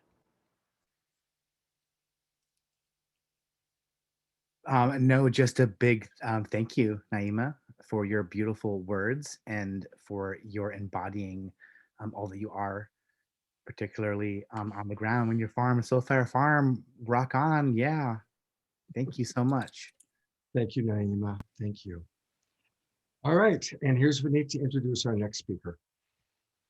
Thank you, Scott. And I just want to say that it's always been my personal feeling that art and the expression of art needs to not just be present for the revolution, it actually needs to lead the way. So thank you for that inspiring piece. Beautiful. Well, it's my honor to be introducing Oscar Miro Quesada Solevo, who is a respected Kamasca curandero and founder of the Heart of the Healer organization. Don Oscar is an internationally acclaimed cross-cultural shamanic teacher and healer. I love that. Earth-honoring ceremonialist, author, and seasoned navigator of non-ordinary states of consciousness. Don Oscar, please. Atung yushul paiki vinit waiticha. Thank you so much, Vinit. Napakuyaiki runakunap suyakupa. Tiayuku yukupi sonkopa. Greetings, hope of the people. Welcome into my heart. It gives me great honor to be part of this extraordinary flowering of wisdom beauty upon planet. In the Andes, from where I originate, we have a notion that we are all Pachamama's children, all indigenous to Mother Earth, that we are born of her sanctified womb and therefore are obeisant to her ways. And what everybody has spoken so far is powerful medicine for the soul, for growing a soul, which is what the foundation of any shamanic culture is about. We understand that the world, the cosmos itself, is animated by soul, by Nuna, and also by Yachai Saspa, by consciousness. As Kenny and also as Claire spoke so eloquently about, we are really needing to understand at this juncture in the Pachacuti, in the Great Turning, that our destiny lies in our origins. And that is why there is such a resurgence and revitalization of our Aboriginal and Indigenous traditions as a means of mapping the way into our emergent future. And if we pay attention, we will realize that all the tools and all the practices and all of the community building medicines that is so desperately needed on planet right now, we have the best teachers around us, the people who work the earth as if the earth was truly the source of their own beauty as passersby on planet. In hearing Claire, I was reminded of this rabbinical saying that goes something like this, I paraphrase: if the world is ending and the Messiah arrives, first plant a tree and then see if the story is true. And I share that from another tradition other than Andean, because it really speaks of the action that's necessary, of the right action, of what we understand in the Quechua or Runa tradition of the Andes as Yankai. There are 5 attributes that are indispensable for human to cultivate. The first is Yankai, right action. The second is Munai, unconditional love, unlimited love, compassive feeling. The third is Yuyai, spirit awareness, disembodied mind, awareness of source. The fourth is Yachai, wisdom, a wisdom that is born and emerges from an intuitive sense of intimacy with the living universe. And the fourth is Hunyui, to unite. If you put these 5 attributes that humankind has been gifted to develop and become what we know as shining ones, as Kanchai Hukni Yuk, you get the following wisdom teaching. Right action born of compassionate spiritual wisdom unites. And this, my beloveds, my dearest friends, my beauty walkers on earth, is why our people, our shamanic cultures, our original cosmic cultures that had an understanding of the principle of correspondence that is stated hermetically, as above, so below, patterned all of their ceremonies, all of their rituals, all of their sacred sites, all of their pilgrimage destinations based on the movement of the sky, based on the stellar canopy and what it reflected as a possibility for lifting and evolving beyond just our petty concerns for self-survival or self-protection. Therefore, I offer you this prayer in Runasimi as a means of allowing us to align with the truth that is beyond just doing, a truth that begins with communion, with entering into a state of alignment with something that is much greater than ourselves, and that is born of both sky and earth. For the sky is just as much in danger, just as much in being threatened in its integrity as our Mother Earth. Think of what's happening with the debris around our atmosphere. Think of what's happening with the race to dominate the moon. Think of what's happening with wanting to terraform Mars when we haven't even gotten our act together here on Earth first. So therefore, this is all about a revolution of consciousness that the shamanic traditions bring into this mix. So all of us, please open your hearts to this prayer and take it in as medicine to carry you with great beauty in your future Earth service. Haili wilka hanak pachamanta saiwa, tiyayukui texemuyok hatun taipang, pachakamak nyokakmi sonkoi pitupakui kausaipi sakawakui. Kausai ni yoh, munai ni yoh, kanchai ni yoh, amuraiko ina. Nyokai ku kancha parunakuna, pachamamak churinkuna. Hamaina sonkotikak futuninta apumui runakunak. Haili, haili ayu runakuna aknana muyok kasi kaisau. Hinaya. And it means loosely, praises and victory to the sacred shaft of light from the heavens. Welcome, great power of the universe. World creator, creatrix, meet yourself in my heart, see yourself in my life. With light, love, and with beauty did we come here. We are children of light and of the earth. Please bring the blossoming of the flower of the heart to humankind. Praises and victory to all our relations within this ceremonial circle of Earth Day in honor of Gaylord Nelson, the ancestor that is the one we must respect, as understanding our destiny is in our origins. Allow me to thank you for this expression of medicine to the circle. Thank you so much, Oscar. It's beautiful, just beautiful. Tell us a little bit about shamanic apprenticeships and theheartofthehealer.org. Certainly. The Heart of the Healer is an organization that was begun in 1995 that is dedicated to revitalizing the sacred relationship between humankind and the living earth through the practice of various ceremonial arts that derive from the northern coastal and the southeastern highland area of Peru, my country of origin. And we have apprenticeships in earth honoring ceremonial practices, as well as in the building of sacred communities that establish loci or places where we invite people to do ceremonies and to also do some educational aspects. We have organizations in the rainforest as well as in the mountain areas of Peru that we have supported over the years to keep these traditions alive. Beautiful. Thank you so much for your amazing contributions to our world. And again, people can learn more by going to theheartofthehealer.org.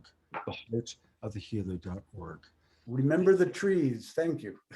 Thank you, Oscar. Thank you so very much. You know, every one of these shows that we do is so special, each topic, each theme. And we're going to tell you a little bit more later on in the show about our upcoming shows. But next week, we've got something very, very special that I want to share with you. The theme of next week's show is death, dying, and near-death experiences. And we're bringing back old friend Danyan Brinkley, who I'm sure many of you know. And Danyan's got a special message for you that I want to share right now. Hello, everybody. This is Daniel, AKA the King of Death. I hope that you are prepared to not miss the April 24th show of the Peace Tribe. And if you have someone who has not listened to it, please tell them. It's about death and dying and all the issues that we've been dealing with over the last year and a half.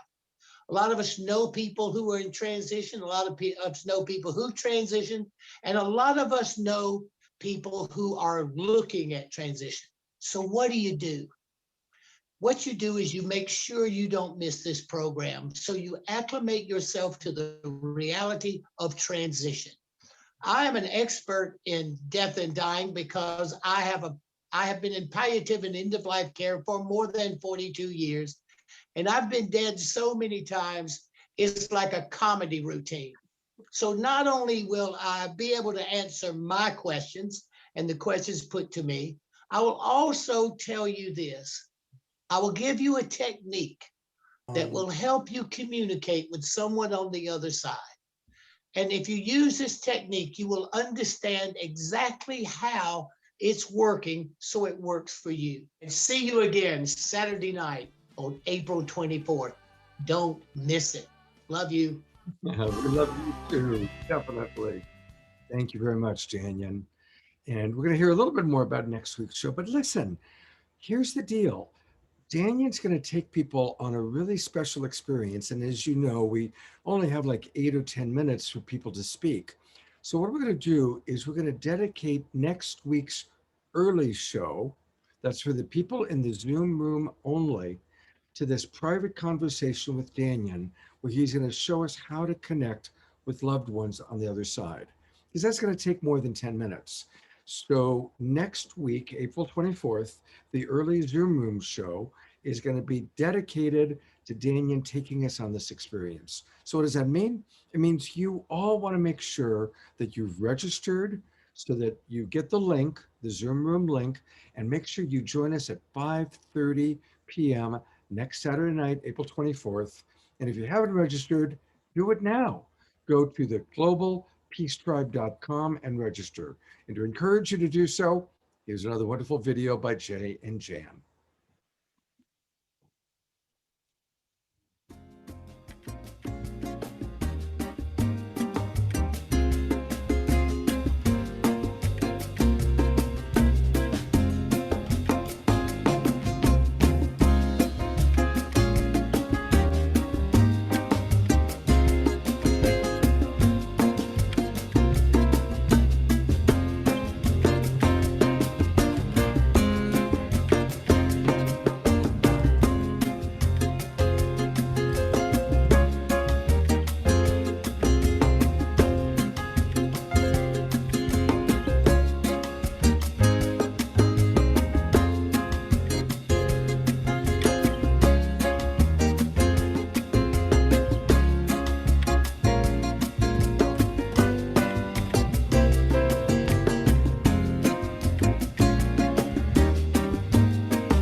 Thank you, Light Touch. Thank you, Jay. And now, in a moment, I'm going to turn it over to Deborah to introduce the sponsor of our show, one of my oldest friends, one of Deborah's oldest friends, It's of course Lori Grace. And to tell us all about Lori and to introduce the video that Lori's created, here's Deborah. Thank you, Scott. Yes, Lori is a dear sister, but I also call her a Wonder Woman. She is definitely a steward of the earth in everything she does. She puts all her resources, all her heart, all her soul towards supporting the earth. She has numerous businesses. She trained with Al Gore in the Climate Project in January of 2007. She inspires people to live a greener life. It's her primary mission. And she has an incredible center in Maui called Haleakua Garden Farm. It's an organic farm retreat center, and it's really the state of the art of ecological living. And again, Lori could do anything in the world with her vast knowledge and resources, and she channels it into Mother Earth. So I honor her so much, and we're going to share this video with you now that Lori created for us. Aloha! Welcome to Haleakua Garden Farm and Eco Retreat Center. My name is Lori Grace. I'm the Executive Director of Haleakua, and I so hope you'll come and visit us here. It's just wonderful to be here. I've been studying climate change for a very long time, including a training with Al Gore in 2006. Did you know that over 11,000 UN scientists are predicting catastrophic environmental changes by the end of 8 years? Even now, we see droughts, floods, animal extinctions, and hurricanes of much greater intensity.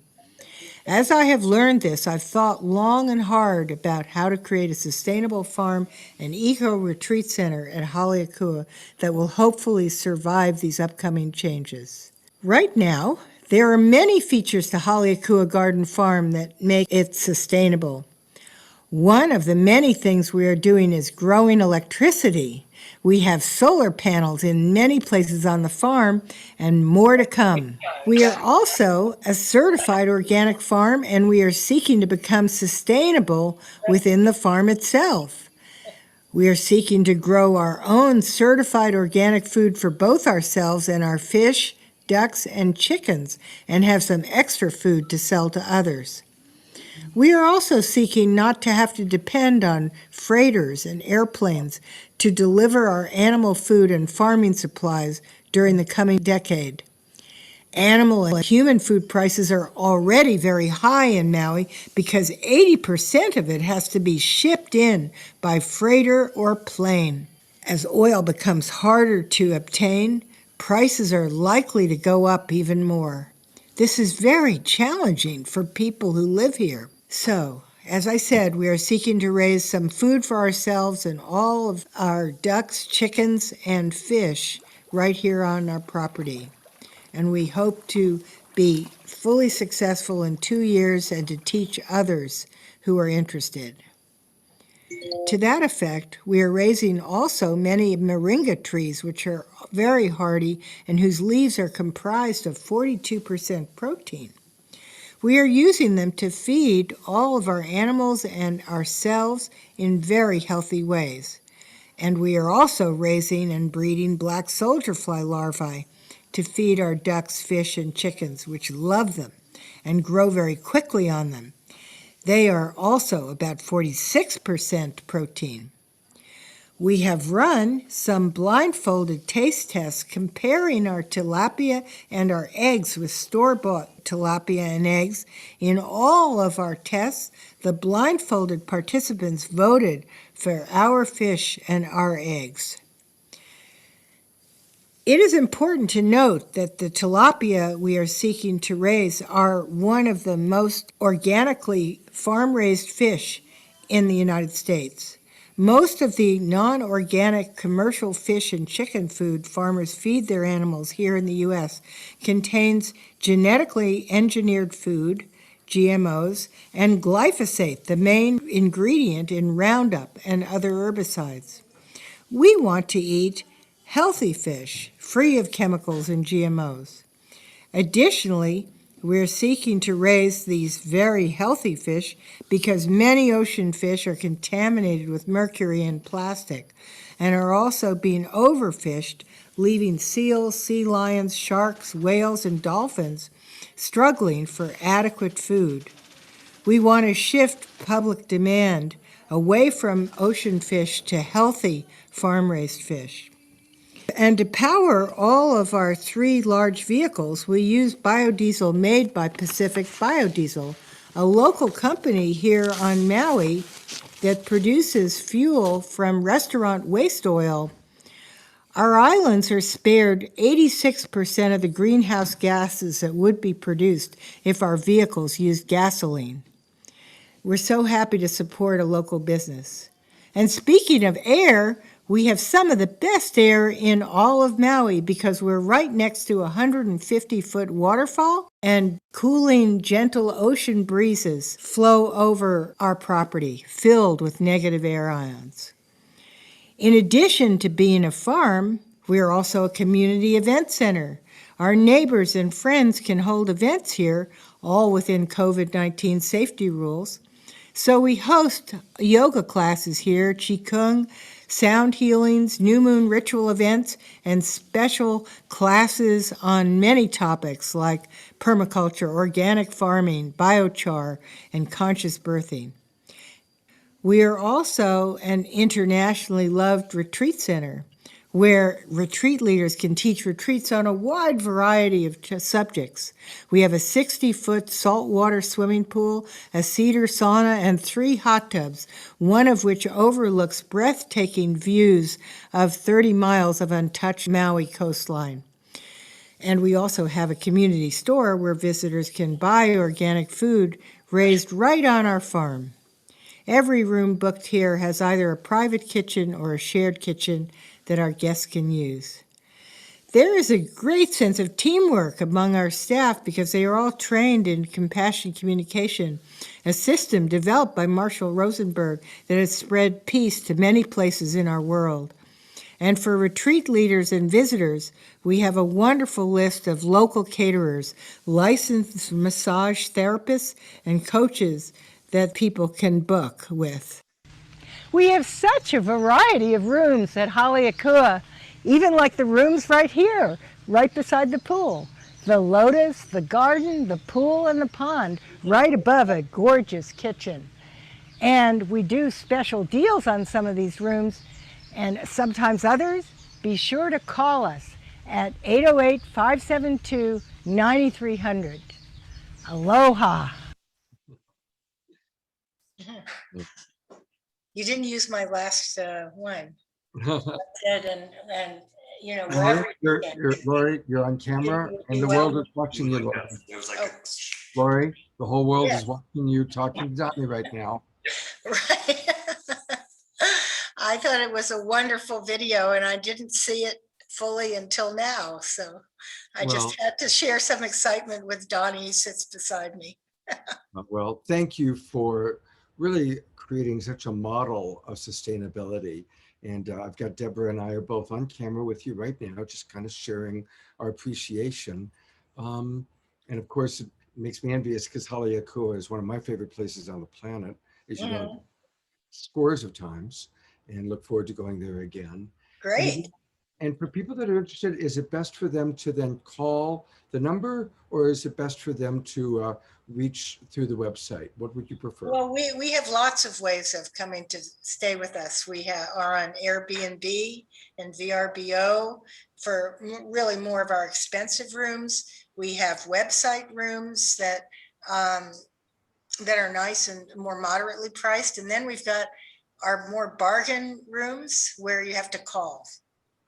Okay, great. You know, to stay, but we also have all sorts of events happening all the time. We have education courses, we have very educational farm tours of a whole variety, and we have yoga and sound healings. And then people who want to run a retreat, like retreat leaders, can just book our whole place, and we've got quite a few of those. Yep, and I've been blessed to experience several of those amazing retreats. It really is truly one of the most beautiful places on the planet, everybody. Thank you. Yeah. It's amazing. So thank you for being on the show. Thank you for sponsoring us. And Lori's going to be back on June 5th. She is, and I'll actually put the spotlight back on her again. Lori is going to be co-hosting a show that she's helping to create on brain fitness and the amazing ways that our body and our brain correlate and connect.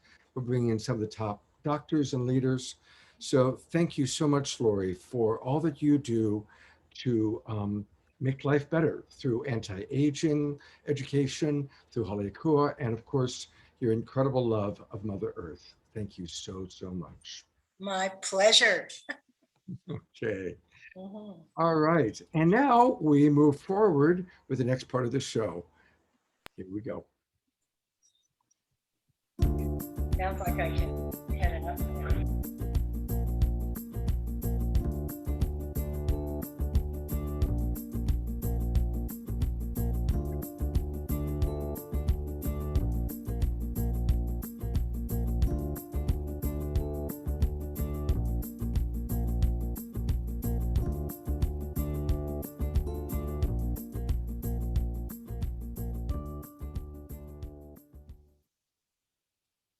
Well, actually, you are going to get Deborah in a moment, but the way we kind of structured it is I'm going to give a few appreciations first. I really want to thank those of you that are watching on all the different broadcast partners that carry us. Thank you so much. And I want to just take a moment to acknowledge our primary broadcast partners, Unify. You know, the majority of people that watch our show on Facebook are watching it through Unify, and we really appreciate that. So thank you.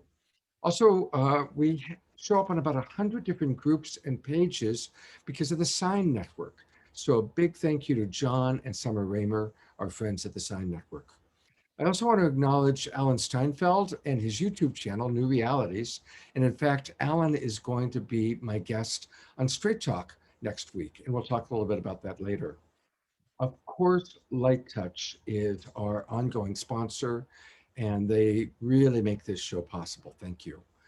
We also want to thank newearth1.com, and of course, my organization, Love Coach Academy, Earth Dance, Humanities Team, Portal to Ascension, Disclosure Fest, Global Days of Unity, Earthwalk, and the Enlightened World Network. Thank you to all of those amazing organizations that really make this show happen and help to reach us to so many people. Also want to thank some of the people who have donated. Derek Baines, thank you so much. Very generous donation. Also want to thank Charles Barbieri, Terry Russo, and there are several other people that I am going to get their names in a moment. Maybe after Deborah shares a little bit of what she wants to share. Deborah, I'm turning it over to you. Thank you, Scott. And yes, I'd love to invite you to share the word of Saturday Night Alive. Word of mouth is the best way in Golden in terms of spreading the word. So please share with your friends and family. And we have a really incredible video that shares about the show. So I'm going to post that in the chat room, as well as the links to sign up. So I really invite you to assist us and spread the word of season 5, Time to Thrive. Also, if you'd like to volunteer, I'm going to post a volunteer form in there. We love the help. It's a lot to do the show every single week. So anyone that wants to help us and has some superpowers to share, that would be great. We're also looking for people that have superpowers around social media marketing. So if that's you and if you feel called to help with Saturday Night Live, I'm going to put my email and contact info in the chat box. And please contact us so you can help us get it out even farther worldwide. And if you'd like to sponsor an upcoming show, or for the summer or for the fall season, please contact us. And I will put all those links in the chat room. But now I want to share about next week's show a little bit more because we have an amazing speakers on. It's near-death experience, Tales from the Beyond. We have Anita Morjani, incredible author, very famous author on near-death experiences, as well as Eben Alexander, again, very famous expert on near-death experiences. Daniel Brinkley, who you saw before, Michael Tamara, Tom Belladino, Lisa Garr of The Aware Show. And also for music, Kristen Hoffman, who's one of our favorite performers, is going to do a special journey with us again, as well as Shri Kala. And we will also have a magician as well. And another very special show coming after that is our Indigenous show, which we do every single season. And this is sponsored specifically and produced specifically by J. Mayer Jan Kaplan. This will be spanning the globe with Indigenous wisdom. So we're going to have Indigenous elders from all over the world: Uncle Lewis Walker, Grandmother Flor de Mayo, Sergio Mangala, Chief Bill Lane, Moeto Taka, and music with Pura Fay and Sister Stone. Also, May 8th, we will have Sacred Magic, integrating the divine feminine and masculine. We'll have the incredible relationship experts, Gady and Kay Hendricks, Matthew Fox, Sananda and Shakina, as well as many others. And May 15th will be Awakening Global Coherence Pulse that we have every season. And Scott, would you like to share about the next show? Yeah, on May 22nd, we're going to tackle that entire weekend. We're dedicating to addiction recovery and suicide prevention. On Friday night, Straight Talk, Saturday Night Alive, and my Sacred Sunday show. All three of those shows will be dedicated to providing the best steps and tools for helping those that you know or even yourself with these very real and challenging issues. On May 29th, our good buddy Mark Sims comes back. He's bringing Whitley Strieber and several other amazing experiencers and experts in the field of making contact with our galactic family. And as we mentioned before, Lori Grace, who you just saw, is going to be doing an entire show with some amazing experts on brain fitness, how to optimize our entire body and life. On June 12th, we're going to be celebrating the 60s and the rise of the Aquarian Age, how the music and the thinking and the philosophy of the 60s, the Beatles, influenced so many and has helped to create the positives in today's world. On June 19th, we always do a show on the solstice or the equinox, where we bring in some of our favorite speakers and musicians. And then finally, we're going to conclude on June 26th. Our good buddy Jerry Anderson, who's watching us, the wild abbot of the Mystic Monastery, is collaborating with Jay Mayer. Our two great sponsors are collaborating on an amazing show on building a harmonious future with Indigenous and spiritual wisdom. So as always, these are the shows that we've got coming up. They're going to be quite exciting, and we want to invite all of you to please join us. So it's going to be a lot of fun. Register, globalpeacetribe.com. All right, and to share a little bit more, I have another video for you because we really want to encourage you. We've started having on certain shows, not every show, but certain shows, an after party. And we've got the best one yet planned for tonight. Check it out.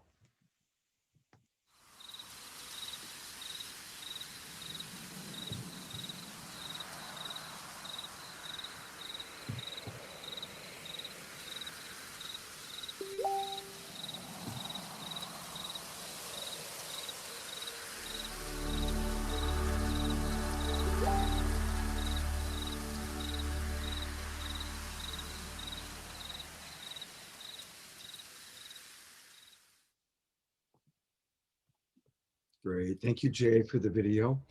And now it's time for some more music. And we've invited back someone that really deeply impressed us when he was on the show before. And Shay, I'd like to invite you to turn your camera on so I can bring you on board and introduce you to our group. It's time for Shay Freedom. And I am hoping Shay's going to turn his camera on so he can join us. Earth to Shay, Earth to Shay. Come join us. Okay.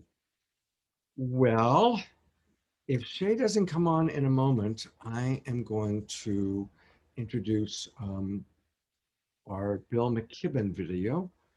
And I don't know where Shay is. He was with us earlier. Oh, you know, this is there he is. You had my heart pounding there a little, buddy. No worries. All right. Had gone to the loo. Of course, inevitable, right? You Well, know, this, right when it's my turn. Hi, of hiya. course. Yep, yep. It's kind of like if you're at a restaurant and you're waiting for the food to come. All you gotta do is go to the bathroom. The moment you go to the bathroom, they're gonna bring the food. It's like I don't know if anybody else has ever noticed that. But while he's getting set up, I just want to tell you a little bit about Shea Freedom. In song or as a speaker, you're going to find him advocating for foster youth, human rights, and environmental issues. One of the reasons why we really wanted to have him on tonight's show. Freedom shares songs and workshops at festivals alongside some of your favorite artists. And he's worked very closely with Earth Guardians, one of the companies or organizations we're promoting tonight. Shay is a member of the LGBTQ community, and Freedom, Shay Freedom, was awarded the 2016 Rising Star Award by the Black Trans Men Inc. And he shared the stage with a lot of renowned LGBTQ artists and goddesses. He was even featured on the Showtime hit series, The L Word. So he is, Correction, I wasn't featured on that show. I are was you, on stage with an artist and an artist I admired for years who was on that show. well, if it had been up to me as the producer, you would have been featured, Shay. I appreciate that kindly. But luckily, I get to be the co-producer of this show, and I'm turning it over to you. Hey y'all, I'm so honored to be back here. Um, I was side chatting and I was like, you know, do you want to hear anything in particular? And someone was like, well, I want to hear what is most present on your heart. I am currently working on an album, um, and I've been teaching myself to play the piano and to sing in French for some reason. So, you know, here goes nothing. This isn't out yet. And we didn't sound check this piano, so if it needs more, just give me a thumbs up, please, Scott.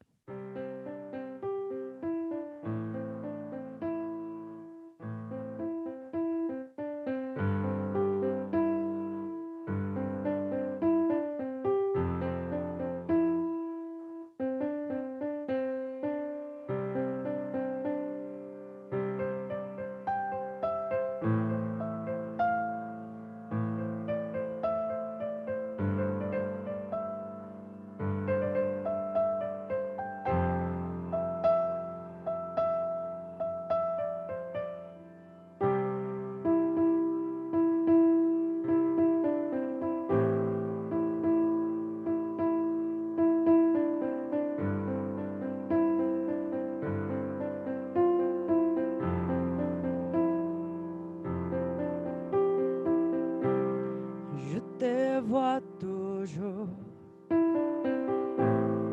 dans mes rêves. J'entends tes voix dans les veaux. Et je me demande souvent comment tu vas. Et je me demande souvent comment tu vas, comment tu vas.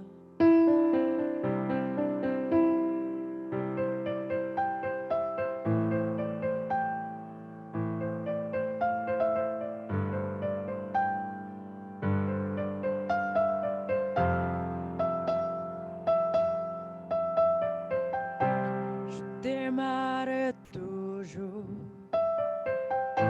Je t'aimerai toujours.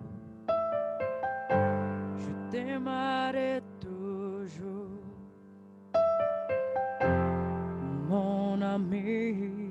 Je t'aimerai toujours. Je t'aimerai toujours. Je t'aimerai toujours.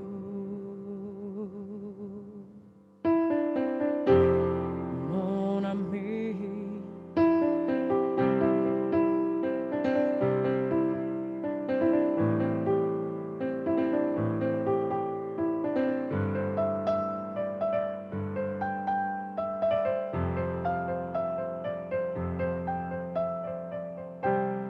Et je me damina souvent. Comment tu vas? Et je me damina souvent. Comment tu vas?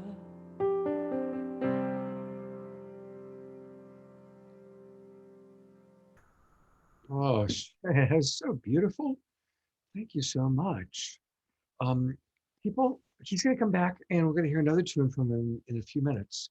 But you can also learn everything you've always to know about Shea Freedom, but we're afraid to ask, by going to SheaFreedom.com. And he spells it SHEA freedom.com, SheaFreedom.com. And Shea, it's such a beautiful heart. You have something to say? Yes, I do. I just wanted to, they're not an organization that's on here right now, but if there's any other men or trans men or non-binary folk on here, I just want to give a shout out to Sacred Sons. They're doing some really beautiful men's work and heart integrative work, primal integrative work for men of all walks of life and shapes, color, sizes. And they've been really important to me. So as an ambassador, I just, of course, got to shout them out. It's really important, especially as young men, you know, I'm only 30, to have good men to look up to, especially, you know, in these times where we're learning that, you know, patriarchy isn't masculinity, you know what I'm saying? So I just wanted to shout out to that. And thank y'all for hearing me. That's Je t'aimerai toujours, and that means I will always love you. Shea, you know, on my Street Talk show, we're going to dedicate the month of June to honoring LGBTQ. Oh my God, XYZIA, boy, girl, naked squirrel. All you guys, everybody. So definitely Let's Talkers, I'd like to have you be on one of those shows and maybe bring some of the people that you know on one of the shows. All right. So we'll talk about that. We're going to see more of Shea in a little bit. So thank you, Shea. And I'll make a point that next time you go to the bathroom to call you up again. You know, isn't it amazing that we get to do this show and we're all in our homes. And, you know, that's a good example or a good segue. We were very, very excited when Vineet arranged for Bill McKibben to be on the show. I had actually met Bill. Lori Grace and I both were trained by Al Gore as Climate Project presenters, and we met Bill in Nashville. We had lunch with him. I spoke to him. He was excited. He was going to do a pre-record with us, and things happened. We had technology challenges, a computer crash, and it's the busiest week for him because of all the people wanting him to be on their shows. So we were not able to get the pre-record done. We had phone calls and all sorts of things, and the pre-record didn't happen. So we're disappointed. But he made a suggestion. I'm going to show you a video. He was on Democracy Now! With Amy Goodman very, very recently, 3 weeks ago. And it's an important story. And so this is Bill McKibben on Democracy Now!, not on Saturday Night Live, but talking about something very, very important and very relevant. So let's take a look. This is Democracy Now!, the Quarantine Report. I'm Amy Goodman with Juan Gonzalez. A coalition of students and professors are celebrating after Rutgers University, the largest state university system in New Jersey, voted Tuesday to begin to divest from fossil fuels. The vote by the Rutgers Board of Governors and Board of Trustees followed a campaign by the Endowment Justice Collective that grew out of the global climate strike in 2019 and led to a referendum vote in 2020 in which 90% of students supported divestment. About 5% of Rutgers' $1.6 billion endowments invested in fossil fuels. The agreement means the school will now cease new fossil fuel investment and divest from passive index funds with fossil fuel investments. Rutgers said it also plans to invest in renewable energy and energy efficiency, and the school's investment office will annually report on divestment progress. Rutgers University professor Naomi Klein tweeted in response to the news, quote, "I love teaching at Rutgers University, and now I'm extra proud to be part of this amazing community. After years of student and faculty activism, Rutgers is finally divesting from fossil fuels," she said. Rutgers' announcement comes shortly after the University of Southern California promised in February to divest from fossil fuels. For more, we go to Bill McKibben, author, educator, environmentalist, and co-founder of 350.org. His latest book, Falter: Has the Human Game Begun to Play Itself Out? His latest climate newsletter for The New Yorker's titled "The Shift to Renewable Energy Can Give More Power to the People." Bill, you called the Rutgers news a big, big deal. Lay out why. Well, first of all, congratulations to your co-host, Mr. Gonzalez, the, I believe, Hefner Professor of Communications at the newly divested Rutgers University. It is a big deal because, look, this is one of the oldest universities in the country, one of the 9, I think, universities founded before the revolution. It has a huge history. This is where Paul Robeson, of all people, went to school. And it's the most important university in one of the biggest states in America. It's one more sign of just how much the zeitgeist has shifted. We're now at the point that this divestment campaign, which Naomi and I kind of helped launch 10 years ago this year, has become the biggest anti-corporate campaign of its kind in history. We're at about $15 trillion now in endowments and portfolios that have divested from fossil fuel.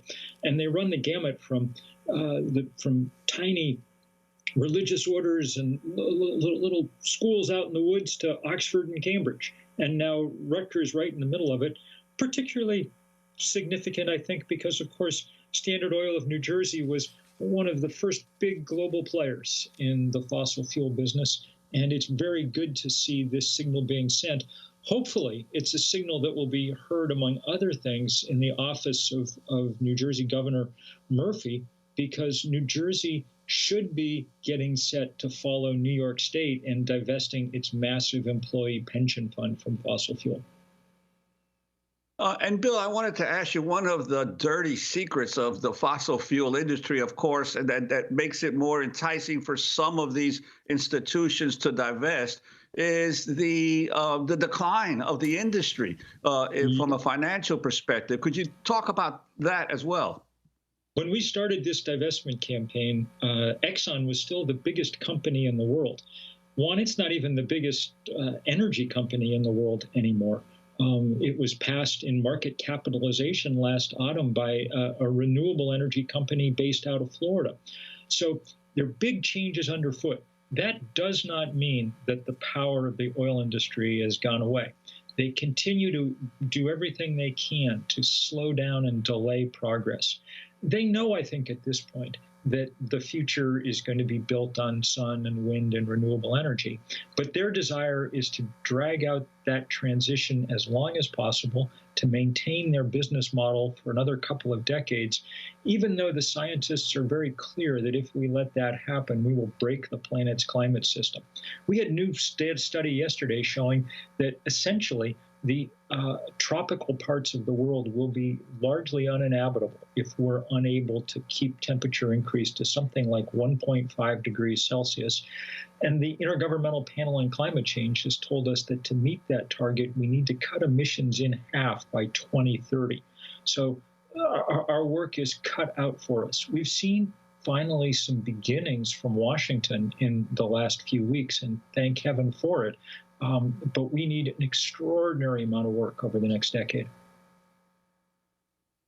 And what about the issue of the movements on the campuses that have developed of students and faculties and even community organizations pressuring these universities?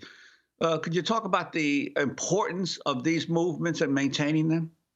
So first of all, one of the interesting things about this Rutgers thing and many other universities is the battles took 7 or 8 years. And that means that it was a couple of generations of students. You know, administrations kind of count on the idea that 4 years from now, everybody's gone and they'll have moved on and forgotten. But kids did a great job of recruiting the next generation. They also reached up to faculty. The American Association of University Professors played a big role in making sure that Rutgers faculty was on side here.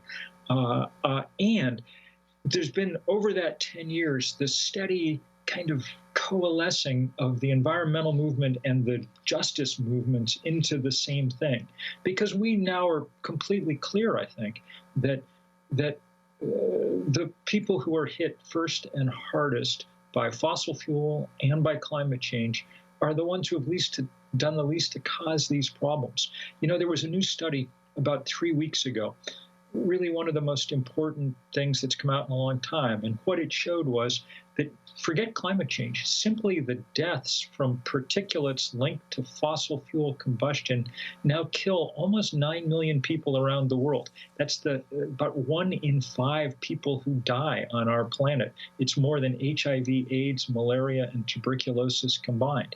And none of it's needed because now we know how to take advantage of the large flame that the good Lord put 93 million miles away. We know how to use that in order to generate the power that we need. So that's what we should be doing. Very quickly, Bill McKibben, Deb Haaland is about to be voted on by the full Senate. She would become the first Native American cabinet member in history, also very significant on the issue of fossil fuels. Your final thoughts? Well, Deb Haaland is a great hero. It'll be wonderful to have her in that job because she comes from New Mexico, so she understands the importance of oil and gas revenues and the need to replace them as we move forward in this transition. But just the symbolism of it, Amy, couldn't be better. I mean, here's a descendant, a first Native American cabinet member, and she'll have control over 1/5 of the acreage across the country that was taken from her people over these last hundreds of years. It's a signal moment, one of many signal moments in this new administration.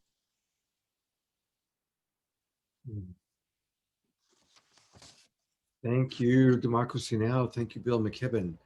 And for those of you who do want to learn more about Bill, you can go to his website, and it's his name, Bill McKibben. He spells it McKibben.com, BillMcKibben.com. And we really will do our best. We're hoping to do another environmental and earth-oriented show over the summer, and we'll really do our best to have the live Bill McKibben join us when he's not quite so busy.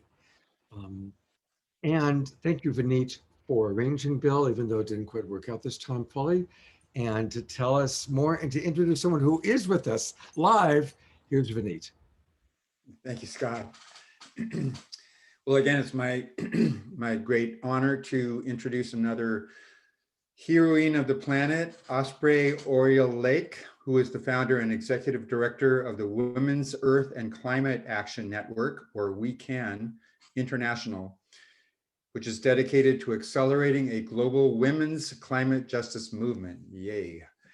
She works nationally and internationally with grassroots and indigenous leaders, policymakers, and scientists to promote climate justice, resilient communities, and a just transition to a decentralized, democratized energy future. Osprey.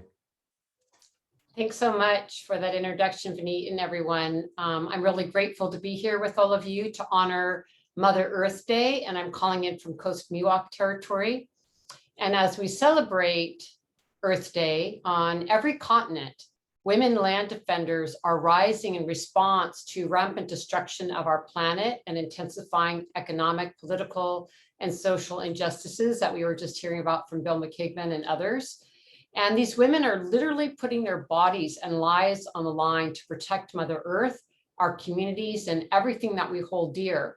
So on Earth Day, I really want to honor women land defenders and to bring light to the struggles and solutions of so many courageous women. There's really a deep historical connection to the violence against women and violence against Mother Earth that we can't afford to ignore. And it actually really needs to be healed inside of us and all of our social systems. And with this in mind, I wanted to share a video from one of our We Can delegations featuring Sonia Guajajara, who's one of the most prominent and amazing Indigenous women leaders from Brazil. And this is from when we traveled to the United Nations in New York to denounce President Bolsonaro's attacks on Indigenous peoples and the Amazon rainforest. So if we could go ahead and share the video, and then I'll say some more.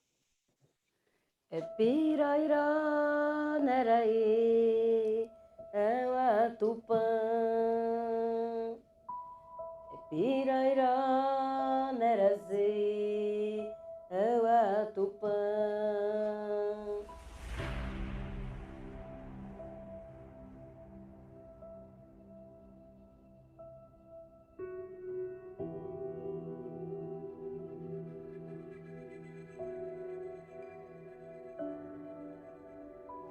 A conjuntura política brasileira é muito grave para toda a população, em especial para nós mulheres. E agora temos um presidente que acha que as mulheres têm que ter papel secundário, salários menores. Está aqui participando do Fórum Permanente da ONU, em frente à Embaixada do Brasil, para nós tem um significado muito forte. Porque é reafirmar a presença e a existência indígena em todos os espaços. Brazil is the deadliest country in the world for environmental defenders. Since the election of Bolsonaro, there has been an increase in the killings of indigenous peoples in Brazil. These are their lands, their forests that they have maintained. So it is up to all of us to be protecting indigenous rights. It's the morally correct thing to do, to help our indigenous sisters and brothers when they're under attack, but also for all of us because of the climate. We need to protect the Amazon rainforest. Bolsonaro, ainda parlamentar, ele falou que a cavalaria do Brasil era incompetente. Competente é a cavalaria norte-americana que conseguiu exterminar todos os indígenas. É muito urgente que o mundo escute a voz dos povos indígenas do Brasil. Nesse momento, órgão institucional, políticas públicas, pouco importa. Porque o que está nesse momento em pauta é exatamente a destruição, o extermínio e, mais uma vez, o genocídio coletivo de nossos povos. Eu não sei o resultado da nossa mobilização. Pode ser que na próxima semana vocês tenham notícias de várias lideranças nossas presas, criminalizadas ou mortas. Porque esse é o momento que a gente está. Mas nós vamos seguir firmes, resistindo, pagando com a própria vida. Porque para nós a luta pela Mãe Terra é a mãe de todas as lutas.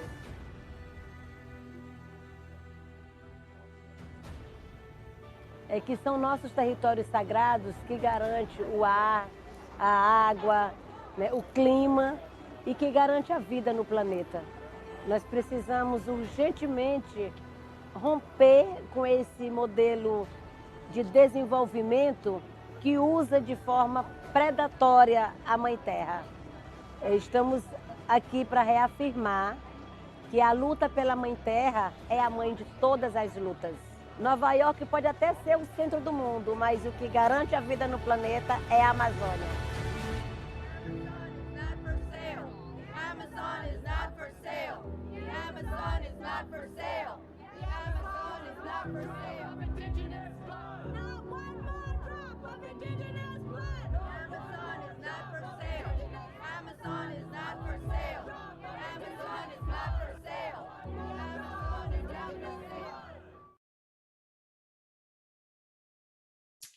So this fight goes on now, and even more with the COVID-19 pandemic, and it's just escalating. So we need to put some good thoughts and good energy and support to our sisters and brothers in Brazil. And I ask you to join me on Earth Day in celebrating and standing in solidarity with matriarchs around the world, rising as mothers, as caretakers, as protectors and defenders of our precious planet and communities. Mother Earth has made it crystal clear that we can't buy or negotiate our way out of these multiple crises that we face. And we really need to come together and respect each other and the natural systems with our collective love. From the COVID-19 pandemic to the climate crisis, study after study shows that women leaders are central to the success of these crises and solutions. From our work at WeCan, we are bearing witness to the resilience and innovation of great matriarchs like Casey Camp Hornick of the Ponca Nation, raising awareness of the link between pipeline man camps and missing and murdered Indigenous women, and bringing rights of nature to her community. Or Patricia Gualinga, a Quechua leader in the Ecuadorian Amazon, leading her community in fossil fuel resistance. to Sharon Levine, a very powerful African-American leader, finding the Formosa petrochemical plant right now in the Gulf, which is in Cancer Alley, which is a so-called sacrifice zone. Tara Hauska and Winona LaDuke, 7 years now into fighting Enbridge's Line 3 in Minnesota through their territories and across many, many waterways. Nima Namandu, who's our weekend coordinator in the Democratic Republic of Congo, one of the deadliest regions in the world for women, where women are reforesting an entire devastated landscape.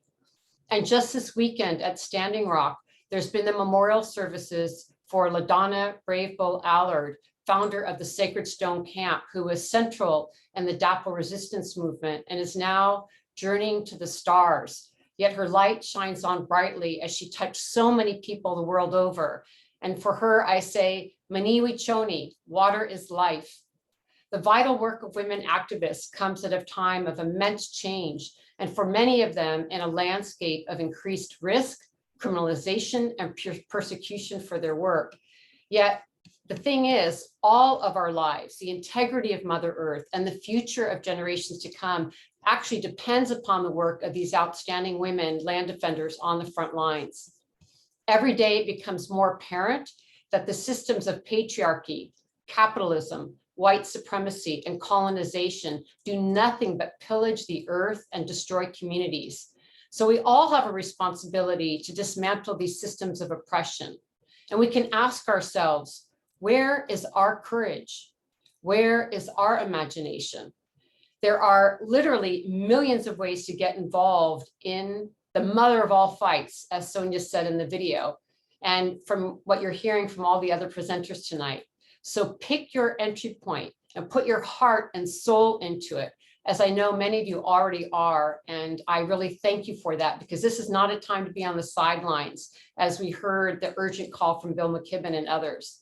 To build a path forward, we need to amplify and support women, especially Black, Brown, and Indigenous women, who are holding incredible knowledge and solutions needed to shape a healthy and just world, one where we live in reciprocity with our beautiful planet and each other. There's really no going back to the way things were. So now let's lift up the voices that are singing the song of Mother Earth as we navigate this perilous, yet potentially promising time of the Great Turning. Thank you. Thank you very much, Osprey. And I do want to take people to your website. It's wecaninternational.org, wecaninternational.org. And God bless the women that are rising for climate justice and community-led solutions. And I'm really grateful that you joined us, and also that you did show us that video. That video just really, it's very powerful. Very powerful. And I want to encourage anybody who's watching our show tonight, if you're wanting to get any of these videos, to share, hopefully share the whole show out. But if you really were touched by that video, or Bill McKibben on Democracy Now, or any of the other videos we've shown, send me a private message on Facebook, and I will send you the link to the specific video. Also, you can, again, contact all the people through the links that Deborah's been putting through the chat box. Let's get the word out, everybody. Let's take, I'm sure we're all, I can see in the chat box, people are so inspired. Let's get the information out about what Osprey is doing and Recan International. All right, let's get it out to the world. Thank you. All right, and we move on to the next part of the show.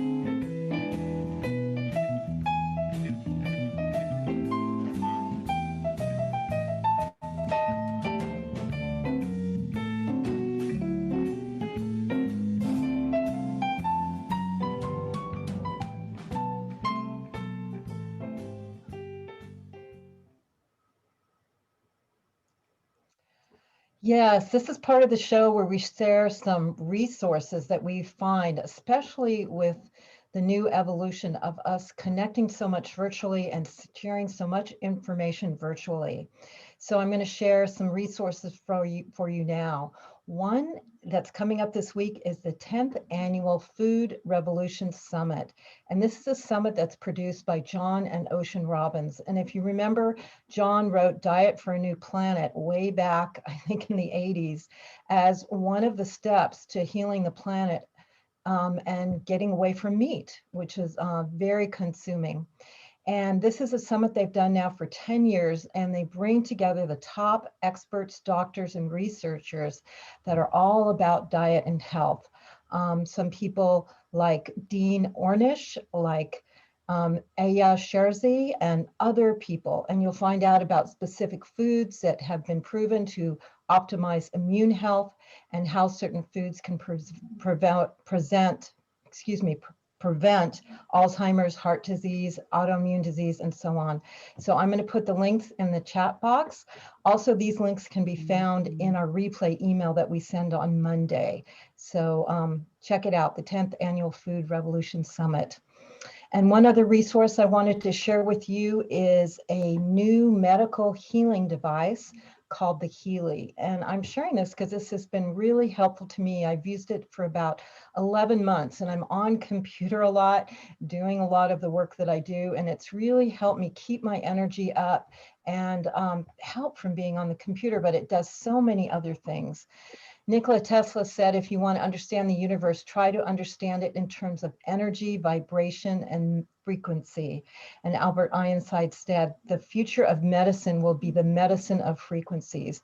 So the Healy is a bioenergetic frequency healing device that you wear that analyzes your bioenergetic fields and delivers customized microcurrent frequencies for optimum health, wellness, homeostasis, and cellular regeneration.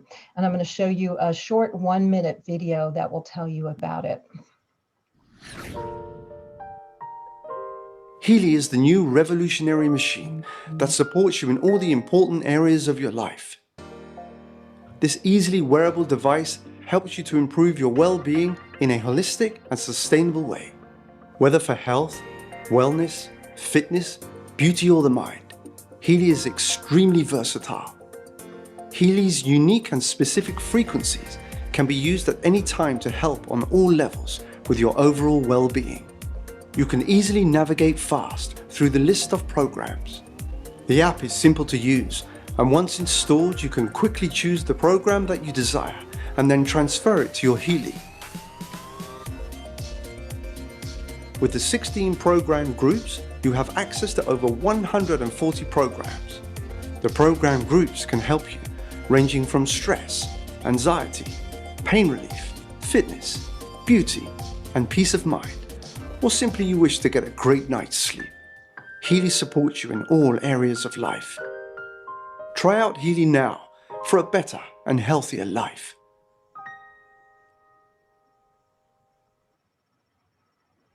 Great, and I share it with you on this show because they do discounts every so often. It's almost like half price off, and the discount will be through April 28th. So I put the information in the chat room, and also it will be in the email that you get, the replay email on Monday. So thank you. I've got my Healy. I use it all the time. Trevor turns me on to these things and they work. They're pretty amazing. So get your Healy. All right. I want to, in my part of Global Peace Tribe Recommends, I get to share with you some really wonderful events that are coming up. And the first one is tomorrow. And hopefully by now, most of you know that I do a show every Sunday morning. It's the Sacred Sunday show. And tomorrow I'm featuring this amazing couple that I met through Saturday Night Alive. And a lot of the shows that I do now on Straight Talk and Sacred Sundays are people that I want to expose more to, that we want to have more time with. So tomorrow it's the Twin Rays, Sananda and Shakina. They're a beautiful couple, very high conscious, very high vibe. And so join us. It's tomorrow morning at 10 o'clock Pacific time. You can always watch on Facebook. Or you can join us in the Zoom room. And Deborah's putting the Zoom room link into the chat box. That's why you want to be in our Zoom room. It's easy to get all this stuff. Or you can take a look at it. And I also will post it on my Facebook page. Come join us tomorrow morning at 10 o'clock. It's going to be really, really a chance to go deep with these really interesting people. I really like them a lot. I wouldn't have them on my show if I didn't. So then on Thursday, it is Earth Day. We're doing this whole show tonight in order to celebrate Earth Day. And with the great help of Jan Kaplan, our super producer, she is going to be helping to co-produce a evening with Fantuzzi and the Rainbow Tribe. It's a rainbow celebration. Fantuzzi, our beloved musical friend, is going to be bringing some of his favorite musical guests on, and that's going to be this Thursday night on my, my regular Zoom room. You can find it on Facebook, or go to my page, or go to Fantuzzi Music. But join us live. You can come into the Zoom room, or you can watch on Facebook. And there's going to be great musicians and quite a celebration as we actually celebrate Earth Day on Earth Day. That's this Thursday night from 6 till 9 p.m. Pacific time. So definitely put that in your calendar. And then the last program that I want to really encourage all of you to attend is my Straight Talk show, which is on Friday nights. And next Friday night, we are honoring one of our dear friends, Alan Steinfeld. You've seen him on the show before. He just wrote his first book. And of course, it's called Making Contact. And so we're going to be celebrating the launch of the book, but Alan's got some great guests. Henrietta Weeks is going to be joining us, and Daryl Inca. Daryl is the channel for Bashar. And getting Daryl to come onto the show is a really big deal. He's an amazing channel. Bashar is one of the most beloved channels in the world. And Daryl is going to be live with us, and Alan, my co-host Trish, Henrietta Weeks. It's going to be a really fun show. And any of you interested in channeling, UFOs, galactic energies, things that go bump in the night, if you're into any of that, join us next Friday night, 7 o'clock Pacific time on my Straight Talk show. And we really have a lot of fun. And it's one of those shows, by the way, that if you do come into the Zoom room, then you get to ask questions and interact. So it's going to be a lot of fun. And with that, I think it's time for some more music and to introduce again, and I'll give it back over to Deborah.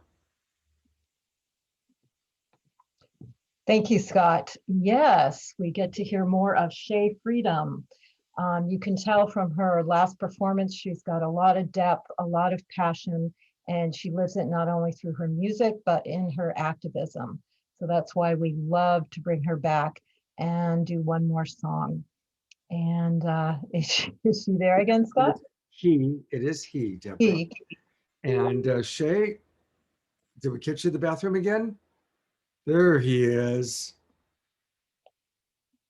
Welcome back again, Shay. And Shay, do a little test. Your sound is low. By the way, your volume was a little low last time on your voice. So if you can raise your voice a little bit. And you're muted, Shay. Yeah, I was just taken a little back by all the she's and the hers. So it was a little rough for me.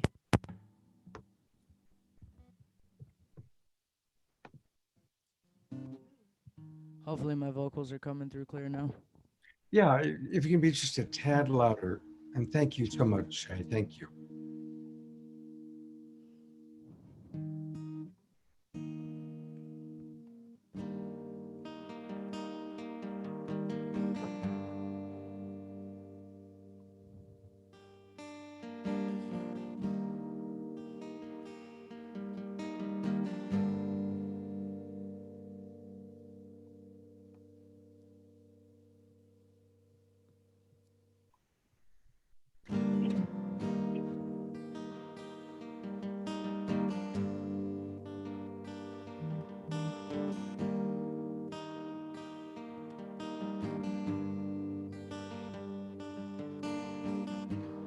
took my love, I took it down. I climbed a mountain and I turned around. And I saw my reflection in the snow-covered hills till the landslide brought me down. Oh, mirror in the sky, what is love? Can the child within my heart rise above? Can I sail through the changing ocean tides? Can I handle the seasons of my life?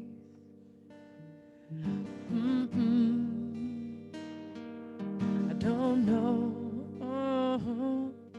I don't know. I don't know.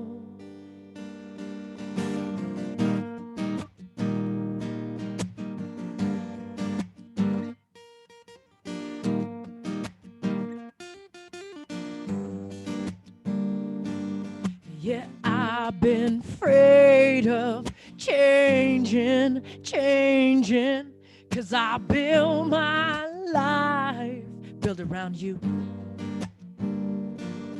Well, time makes you bolder, even children get older, and I'm getting older, I'm getting older too. I'm getting older too. I'm getting older too. I'm getting older too.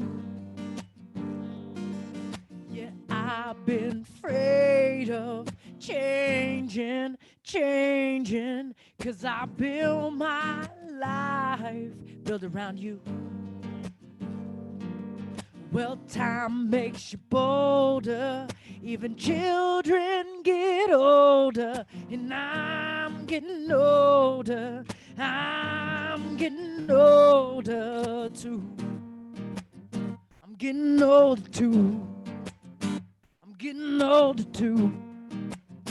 I'm getting older too.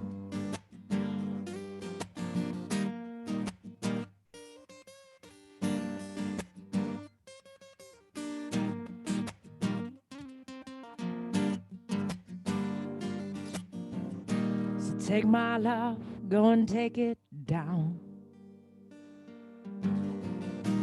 Climb the mountain and turn around. And if you see my reflection in the snow-covered hills, well, landslide will bring it down. And if you see my reflection in the snow-covered hills, well, landslide will bring it down.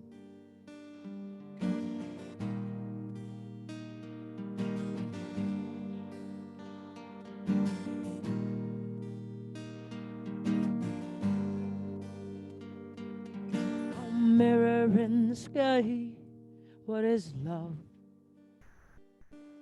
Can the child within my heart rise above? Can I sail through the changing ocean tides? Can I handle the seasons of my life? I don't know. I don't know. I don't know. I don't know.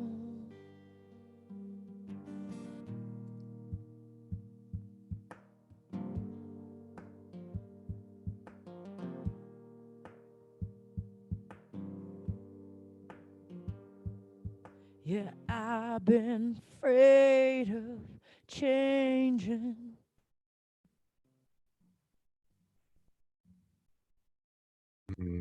Thank you so much, Shay. And I want to really encourage everybody to make a donation to Shay. I'm going to right now. He was showing us how to PayPal him. or how to Venmo him. And, this is a tough time for musical artists. Oh, good. I'm glad you're back on camera, Shay, because I want to. I low key just want to say it's a tough time for me right now to sit here. Like, I feel like I need an apology. That was rough for me. Like, I agree. I think that you do deserve an apology. And here's Deborah. and I don't think it was intentional, but my heart doesn't know that. And yes, this is my apology, and it was not intentional. Um, I'm also having a really hard day just to align with you. And I felt really bad when I did that. So I'm sorry for the discomfort, and I'm sure, that's a thing that's experienced in your life. So I really appreciate you and sending you so much love, because that's really what's in my heart for you. I appreciate that. And I appreciate you coming back on, Shay, and being honest about how hard it is when people get it wrong and they don't understand. And in a way, you kind of It educate really them only out hurts the most when you like the people. You know what I'm saying? So, there. Yeah. so know that I'm only really affected because I really appreciate you, Deborah. Yeah. No, we So I we really appreciate you appreciate too. you. And We really appreciate you coming back again. That's why we had you back, because we loved what you did last time, and here you are again. yeah, and definitely, I really want to include you in one of my Straight Talk shows. So, no pun intended that the show is called Straight Talk. Uh, I just thought of that. Yeah, it's You cool. I'm gotta. a straight guy. I love me some There you women. You go. know, they know all they know all the wisdom. You know what I'm saying? I hear you. Thank you for being just such a great sport. And I'm going to make a donation to you on PayPal. And I want to encourage everybody. It's easy. Just go to PayPal, shayfreedom@gmail.com, SHEA freedom at gmail.com. And also, we had pulled up earlier his website. I'm going to go there one more time. It's a beautiful website, by the way. While you do that, if I may, I just wanted to drop in real quick, just since this is this kind of community. Yeah. Most people don't know, but when I tour, I carry a workshop that Creator kind of blessed me with. I prayed on it and was like, how can I be of use beyond music? Please utilize me. And it was Transcend 101. And what that is a workshop that is not necessarily exploring the history, but it's an invocation to remembering, because we do explore the history and the sacred roles that non-binary people and trans people have held throughout the world, its history and its cultures since time immemorial. We've been here and we're gonna be here. We like the stars, y'all, and just like y'all. So if you're ever interested in getting some sort of trans awareness or sensitivity, or you want to go deep with me, in the mystics of how we've been here in various cultures and sacred ways, holding sacred spaces, hit me up. My email's right there. All right, it's shayfreedom@gmail.com. And absolutely, I think many of us could get a good education from you, Shay. Just the way you've handled tonight, being honest and being real, and not being vindictive, and not being victim, but just being honest about being hurt. You just right now did a beautiful Like I demonstration. said, if I didn't like you, it'd be water off a duck's back. But the thing I learned is when you got your heart open to the ones you care about, that's when you can be affected. And I'd rather be affected and have these ways where we could show up and be like, hey, what I need is an apology. And like, hey, I hear you. Here's an apology. And just like come together in that love instead of be like holding some sort of feelings about it. So I just really appreciate us taking that space to make that happen. And that makes me love you so much more, Deb. So thanks. Beautiful. Thank you so much. Thank you, Shay. Thank you. And Thank we'll you, see you Shay. again soon. And thank you, Deborah, for Mhm. your apology. And how perfectly human, right? How perfectly human. And now, how perfectly light touch.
Let's all stay in that state of gratitude. And I am grateful for my friend Vineet, and he has an introduction to make for us. Thank you, Scott. I'm happy to introduce Randy Hayes, a friend and fellow radical activist. Randy is executive director at Foundation Earth, a new organization rethinking a human order that works within the planet's life support systems. He is a special advisor to the World Future Council. He is co-founder of the legendary Rainforest Action Network, still doing great work there. He has been described in the Wall Street Journal as an environmental pit bull. I would agree with that. And has been willing to put his body on the front lines, getting arrested 19 times for civil disobedience. We made a quick recording of Randy actually just today, so we'll play that now. Thank you, Randy, for joining us, and we're looking forward to hearing what you have to say. And thank you, Vineet, for inviting me to talk. Now, not long ago, about say 400,000 years ago, life shifted from the oceans to the shores. That's about when I met Vineet. We've had a long and good relationship. But onward, halting the extinction crisis. Finally, a plan exists. I was in the deserts with a friend of mine at Hopi, and this advice emerged. Live kindly with your planetary family, near and far, remembering that the web of life itself is your closest neighbor. The web of life is literally inside us, right?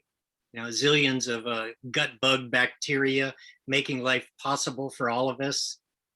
And as we know, the ancient evolving web of life is quite wild. But what do we really mean by this term wild? We like wild. We like to get wild. We like to be wild.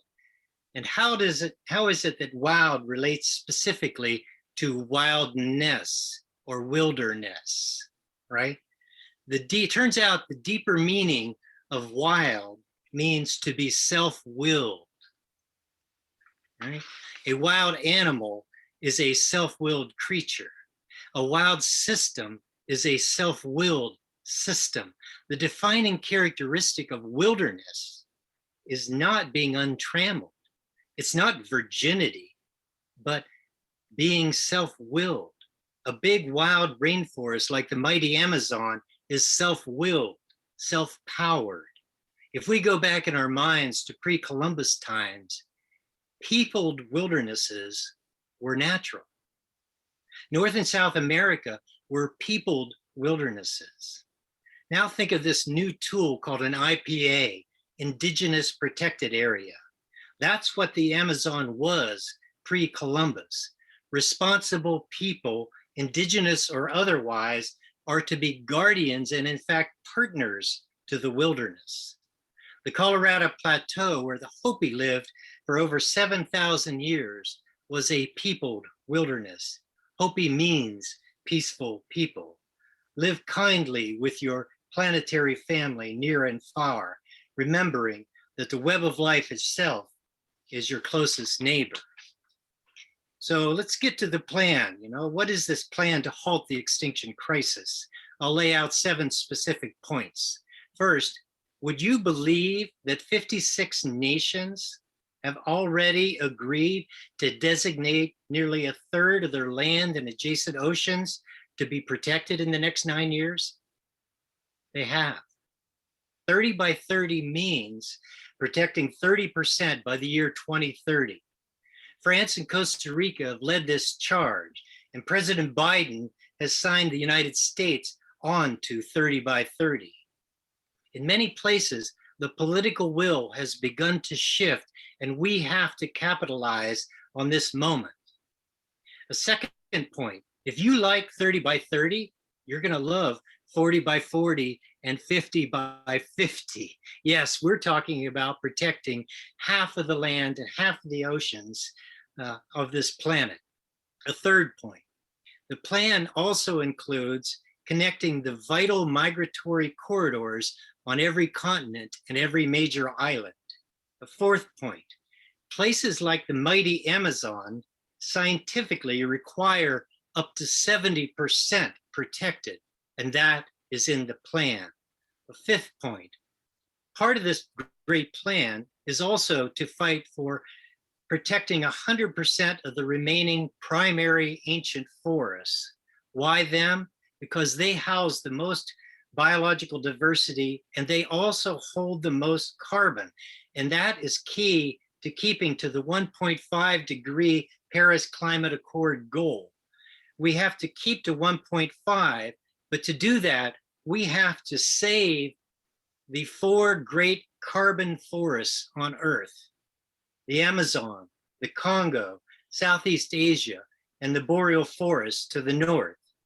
The boreal forests are like the Fort Knox of carbon, locking away twice the carbon of tropical rainforests. Now, the director of the Indigenous Leadership Initiative in Canada is Valérie Courtois, and she has this growing Guardians network to protect the IPAs, Indigenous Protected Areas, peopled wildernesses. The sixth point, there are treaty-like specifics and other tools in this plan. The Global Deal for Nature, championed by Eric Dinerstein, is to be amended to the Paris Climate Accord specifically to push these nature-based solutions to climate. The global safety net map, already completed, will point to the next set of protected areas that we believe that we need to advance this set of goals. And the seventh and final point is actually outside the protected half.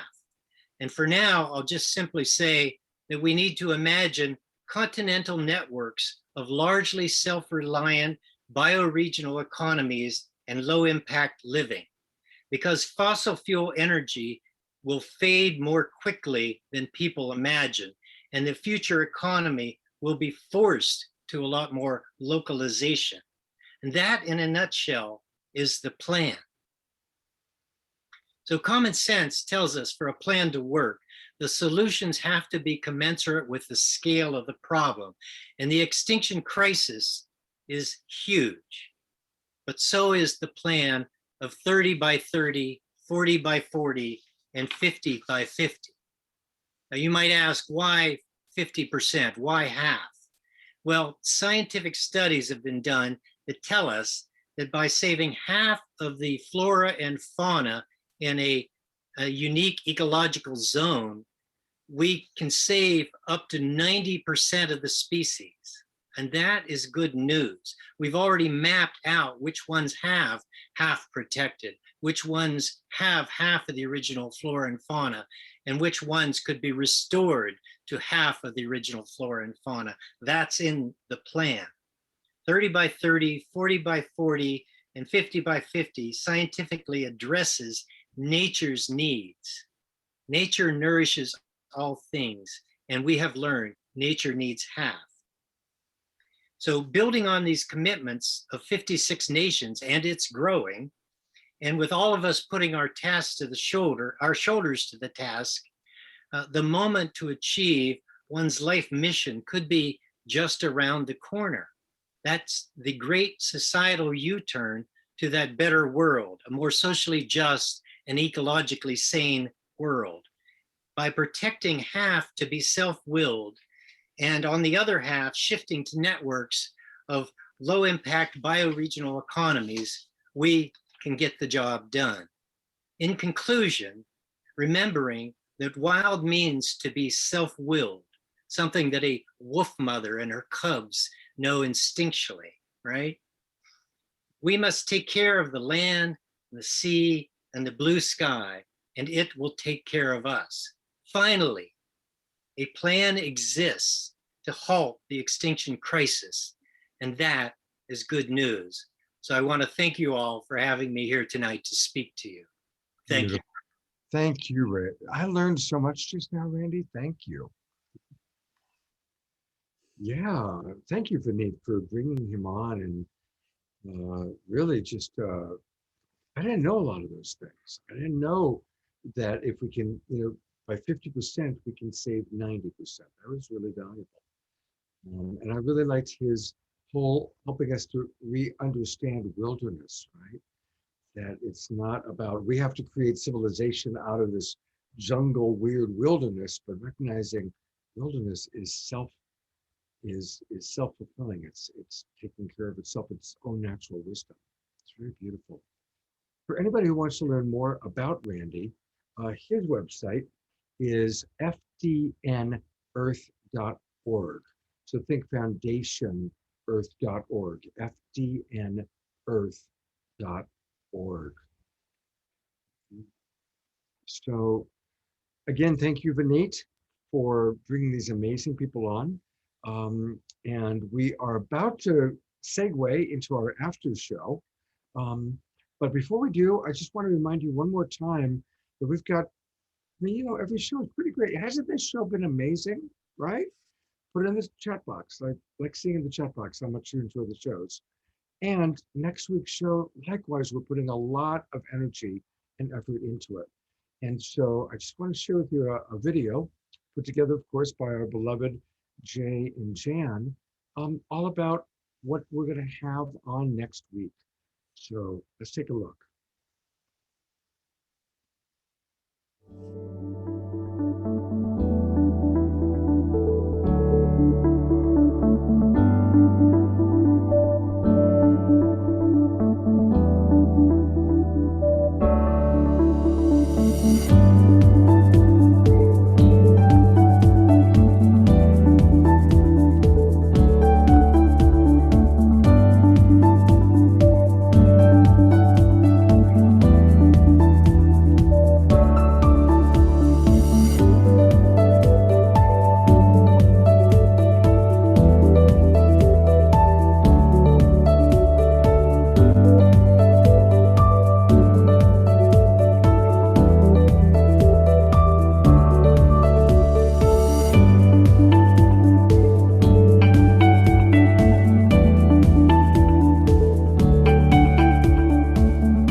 So definitely, if you have not registered yet, please do register.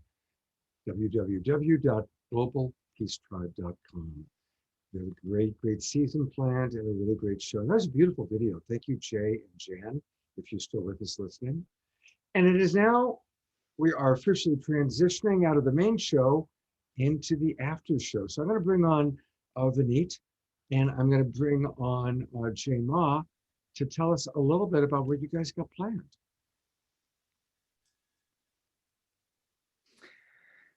Thank you, Scott. It's been such an amazing show. I am so inspired by all of it, and the depth of the knowledge and the experience and the wisdom and the connections. And yeah, I'm so excited to move forward with this next part of the show and closing it out and introducing our speakers and looking at taking it on the ground into action and engaging in all of it. Like, what do we do now? What do we do in the situations that present themselves and that we're in right now? And so I'm stoked to be here. And great. And I believe Penny is going to be joining us, and Naima and Prathan, yeah? Yes, I guess I would. So let's move forward. I want to welcome Penny Livingston Stark, who is an internationally acclaimed permaculture elder and one of my personal mentors and favorite people of all time. Penny, thank you so much. Penny's, I could read Penny's resume. It's quite extensive. She's done a lot of work all over the place. And she's just such a very grounded person in doing the actual on the ground work and approaching it in a way that is so so incongruous, in harmony. We like to say in the permaculture way, you go where you're invited. And Penny's been invited many places, and she has not only done many kinds of designs and her wisdom and expertise, but Penny really is also about really helping people. And she has trained literally thousands of people have done her permaculture trainings worldwide. And personally, I am really inspired about what permaculture has to offer. And we're talking about, bringing it on the ground. And Penny, given the COVID crisis, was in Peru, right, Penny, and was pretty much down there for the last several months, and had a very firsthand experience down there. And I think that's part of what you're going to share, Penny. Right. So I would love to hear. Okay. Well, thank you. Thank you, Jay and Vinit and everyone. Yeah. So I think in the time I have, I thought I would just share some stories of some things that I've learned. I've been working in Peru since 2015, and I went back during the pandemic, and I got sequestered there for 10 months. I was going to go for 6 weeks. I ended up not really being able to leave for about 10 months. And so this is a story that I wanted to share where I feel like I was there both as a witness and I was there as a participant in what went down during the pandemic, because the Peruvian government just locked down everything. You couldn't travel, you couldn't drive, farmers couldn't get their produce to market. You could not go on the street for months, and unless it was absolutely essential. So this is a story about colonization, and it's a story about resiliency. It's a story about adaptation. And it's a story about relationship and connection and in many ways healing. And so I wanted, as Jay said, I only go where I'm invited. So if I'm not invited, I don't go. I was invited to go to Peru in 2015, where I taught a permaculture course. And in that process, I insisted, like, if we're going to do this, I want to make sure that we get Quechua farmers and some of the local people there, scholarships and that, and not for charity, but to make the course richer, to learn from the place, to learn from the people and the place of where I go. And everywhere I go, that's what I do. I make sure that there's people of that place there as instructors. And so part of what I learned is, a culture who had enough food stored for 2 years for every person has now, a month into the pandemic, many villages were starving in 1 month. When you go to Peru, you see these ruins of these grain silos and these stone containers that they would store their grain in. They have been, those are all archaeological sites now, and so the people can't have access to them. The Q'ero can't go to Machu Picchu and do, the descendants of the Inca cannot go to Machu Picchu and do ritual. They can't go to any of the archaeological sites to do ritual. So they have to kind of go up some random place in the hills to do a ritual because they've lost access to their sacred sites. But yet they still do. And yet their spiritual knowledge is alive and well, and it's being shared to people from all over the world. And the Q'ero Nation people, the maestros, the teachers, they are so eager to share their knowledge to anybody who's interested in learning. And it's an amazing relationship there. But so what I learned from some of the people from the farmers are two things. Some of the people that were up in the higher elevations would grow their potatoes, and and the hundreds of varieties of potatoes, and what they're being told by the governments and corporations is that what they're doing is insignificant. And so a couple of farmers, two brothers, came to the first course I taught there, and I said, hey, would you like to share what you know, share your ways with us, with the class? And they said yes. In the class were, a few indigenous Quechua farmers. There were indigenous Peruvians from the jungle. There were Peruvians from the cities, from Lima and such. And then there were a lot of international people. There were expats, and there were people traveling. So there were people from Hong Kong and Canada and Spain and France and Brazil and Argentina and Mexico and US and all these places. And these brothers stood up and said, and shared about how they grow their potatoes. And the interesting thing is they have a 7-year rotation. So they'll plant potatoes in one field, and they have 7 fields. Each garden or chakra has 7 fields. So they would plant in one, and then they don't plant again until 7 years later, and they leave it fallow, and only the alpaca can go there and fertilize and everything. So it's an amazing, so as they're sharing this, people say, well, what happens if there's a crop failure? And they said, well, if there's a crop failure, we all just help each other out. So if somebody needs help planting their potatoes, everybody gets out and helps them plant their potatoes. And if somebody needs help building a house, everybody in the village just gets out and helps, helps people build their houses. And so, so when they're explaining this, the people in the group, in the audience, were just like, really? Are you kidding? This is how you live? And they were sort of going, well, yeah,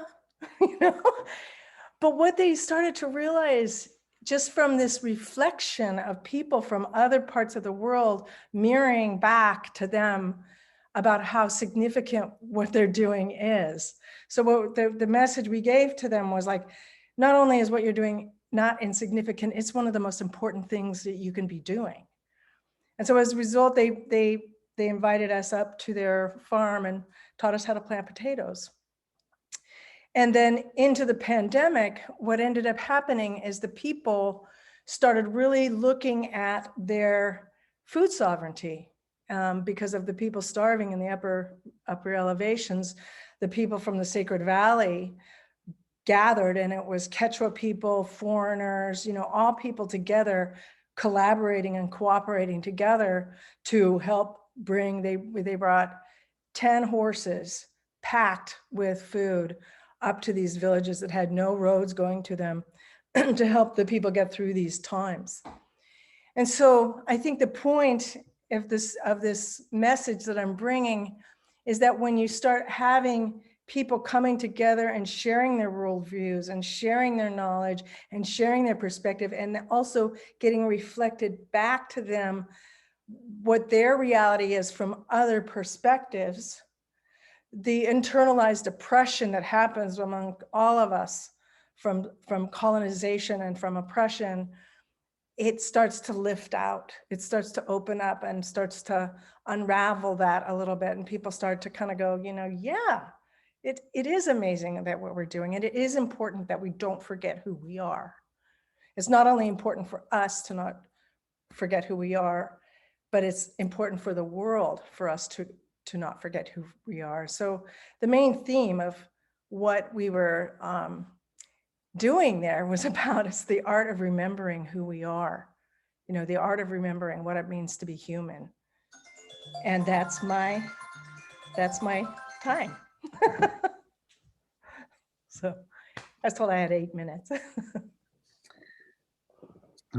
Penny, thank you so much. I'm wondering, like, just a little bit more, like what are some of the gems you would take away specifically from your experience down there, addressing like this issue of Earth Day, and we can go on about ecosystems collapse and the kinds of things of like, back to the question at the beginning of the show of like what's the least change for the greatest effect of like, what do you think that we can what's the best course of action? You know, what are Well, the Yeah, I mean, the other thing that I didn't get to say, because I just was being very respectful of time, but you know, the people there, and those of you who have been to Peru know, like, there's spiritual knowledge, and there's a lot of feeding the earth spiritually.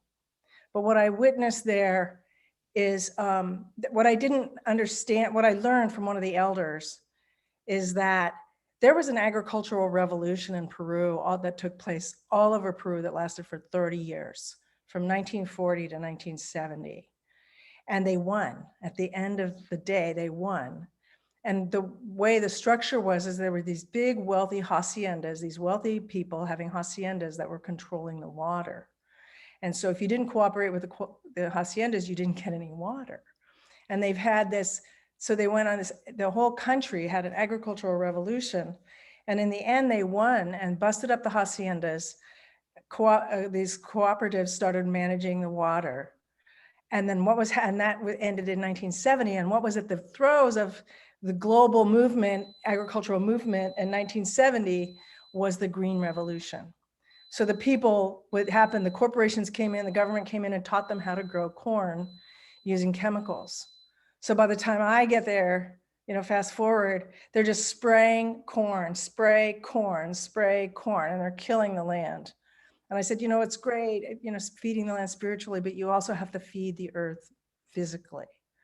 So I started giving classes in microbiology and how important the microbes are, and saying basically, if you know, you kill, when you spray chemicals, there might be a few bad bugs, but you're spraying all the billions of good bugs that help protect your plants. And they got it. I mean, the short story is they got it. They started an organic farming association. And so while I was there for 10 months, they said, hey, Penny's here, let's take advantage of her presence. And they invited me to come, and they wanted me to just teach them whatever, you know, and I said, well, what do you want to learn? And a lot of it was how to bring the soil back.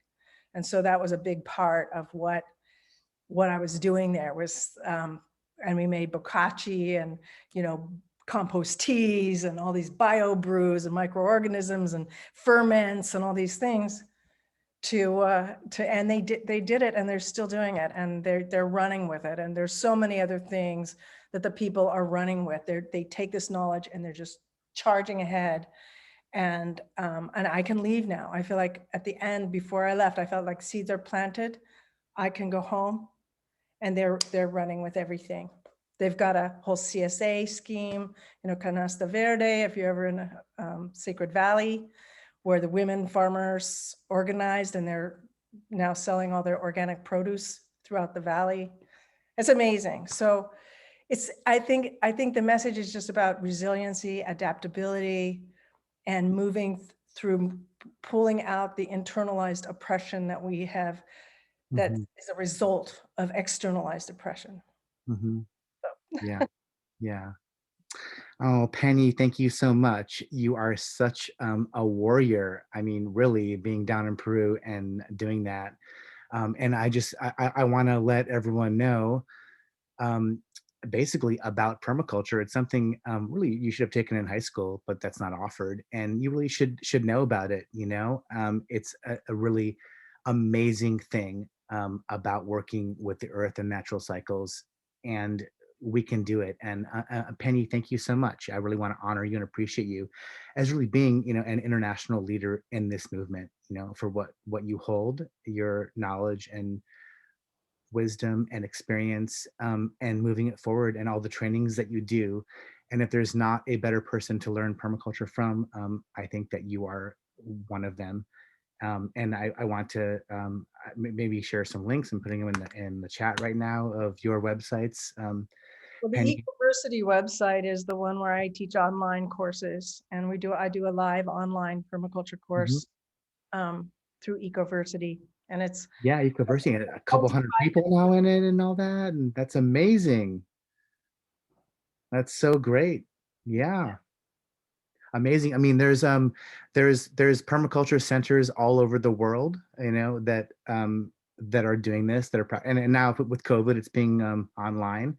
I just shared in the chat some of Penny's links, her website, her online permaculture course, and everything. She is a wonderful, amazing consultant and teacher, and also and perhaps mostly a really amazing human being, Penny. You know, Jay and Penny, I've actually put in, I'm showing right now her ecoversity.org website. It's ecoversity.org, and we're actually looking at it right now. And I also have pulled up her homepage. And so, Penny, obviously, we really want people to know more about you. So, anything you want to point to on your homepage as we look at it? Well, that first video, we don't have to watch it now, but that's just explains about the online Ecoversity course. We're selling out, but there's a waiting list you can sign up for. But it's great because we can have international instructors. I love that people can put chats, you know, like this webinar. You can make comments and questions and things in real time. You can't do it in a real classroom because you can't interrupt. But in this, it's a really cool thing. And we have David Holmgren, one of the founders of permaculture. And then we have people from all over. There's a woman from Oaxaca or South America who's doing a vision of creating islands because she's starting to see that with sea level rises, how are we going to live? How are the coastal communities going to live? And so anyway, there's some really visionary people. That's the highlight for me. Actually, pull it up a little bit more. Go back down. Keep scrolling down. I want to show a picture. Actually, this is really cool. Keep going. There's a 10,000-year-old shaman. Yeah, the next picture that's just coming, that woman there. She's a European shaman from 10,000 years ago in southern Germany. She was found, the remains, and I just look at that. She's got you can't see but she's got the 3 tattoos on her chin, like people from California. Right. The regenerative herbalism, that's another hat that I wear, but that picture is a replication, I guess, probably from a burial. I don't know how they found that, but she could be from the United States. This is our indigenous roots as Europeans. You know, we're very similar in our indigenous roots when you go back far enough in Europe. So. Thank you so much, Penny, for the wonderful work you're doing. Yay, thanks. All right. So Trethan, Jay, we've got Trethan and we've got Naima. Yeah. So I'll leave it up to you who you want to introduce. Well, it is my absolute pleasure to introduce Trethan Heckman and the Daily Acts organization. You know, every city really should have a Daily Acts. Trethan is one of the most inspiring persons that I've ever met. Really, Trethan, I really honor you and appreciate you for your good works, brother. You know, I mean, just to tie an old thread from how I know you, even in connection to this show of the 350 Home and Garden Challenge. You know, igniting a challenge to plant 350 gardens, which I think became 692, and that was in 2010 or 9, which is Igniting from Harmony Festival, and just, you know, the amazing level where, you know, the purpose of this is to talk about, you know, action on the ground change, you know, like what can we do, and the way that your organization really inspires and facilitates change. Actually doing things, you know, like, you know, combining like the spiritual to the on the ground. One of my favorite moments in my life, I really have to say, is a Daily Acts project. I remember sheet mulching and planting a food forest on the Petaluma City Hall. Yeah, you know, which was quite extraordinary. So I really want to honor you and thank you for all the good work that you're doing, and you know, share with us about that, because I really think you have an amazing template of how we can really implement change on the ground, you know. Yeah, thank you so much, Jay. It's been a super blessing. And Penny, you know, she inspired us to start this 20 plus years ago, and she was charging hard then. And I'm like, Penny is still charging as hard 20 years later. So I'm calling in from Petaluma, California, the homeland of the Coast Miwok, and super blessed to be here with you all. And just to get to share, like Jay said, a few just stories about, it's such a just hammering, overwhelming time, which isn't good for our souls, and it's not good for motivation and just effectiveness. And so we need bits of inspiration and positive reference points to transform ourselves, our neighborhoods, our communities, and our world. And so just a couple conscious seed balls in that regard of how can we start to take permaculture solutions at scale, from planting a food forest to transforming a city hall to creating city and civic incentive programs to do these things, to mobilizing action for some permified polycultural climate policy of tasty permaculture delight, AKA building diverse coalitions and transforming city structures to create new people-powered models like climate commissions that are driven by the people. And at the core is just back to the power of small. And because things are so big and so overwhelming, that our small daily actions, our small gardens, our small groups of world changers, when we work together, can drive a lot of positive change. And Kenny and Nina at Pioneers and Penny and James, the Permaculture Institute, are huge reference points for me and Daily Acts to just think differently and think holistically. And so to move from inspiration to education to transformation, like you mentioned, Jay, we planted the first public food forest, at least in Northern California, in 2009 with a city integrating a lot of these elements. And within months, that led to transforming the Petaluma City Hall landscape in a day as a part of 350.org's first global day of action. And then that led to which, Jay, we organized together on of, this outlandish goal a few months later, like, what if we planted 350 gardens in a weekend? And you remember, we're afraid to even say the number, but in 17 weeks from our first meeting, 40 schools, churches, organizations, agencies came together, and we more than doubled that number. And then that kept on doubling and doubling and doubling. And along the way going like, okay, well, we could use some of these permaculture and pioneering lessons and plant gardens and do mobilizations. And then that leads to starting to influence civic incentive programs to where you could give out, free resources to sheet mulch 500 lawns, building soil, and literally saving tens of millions of gallons of water.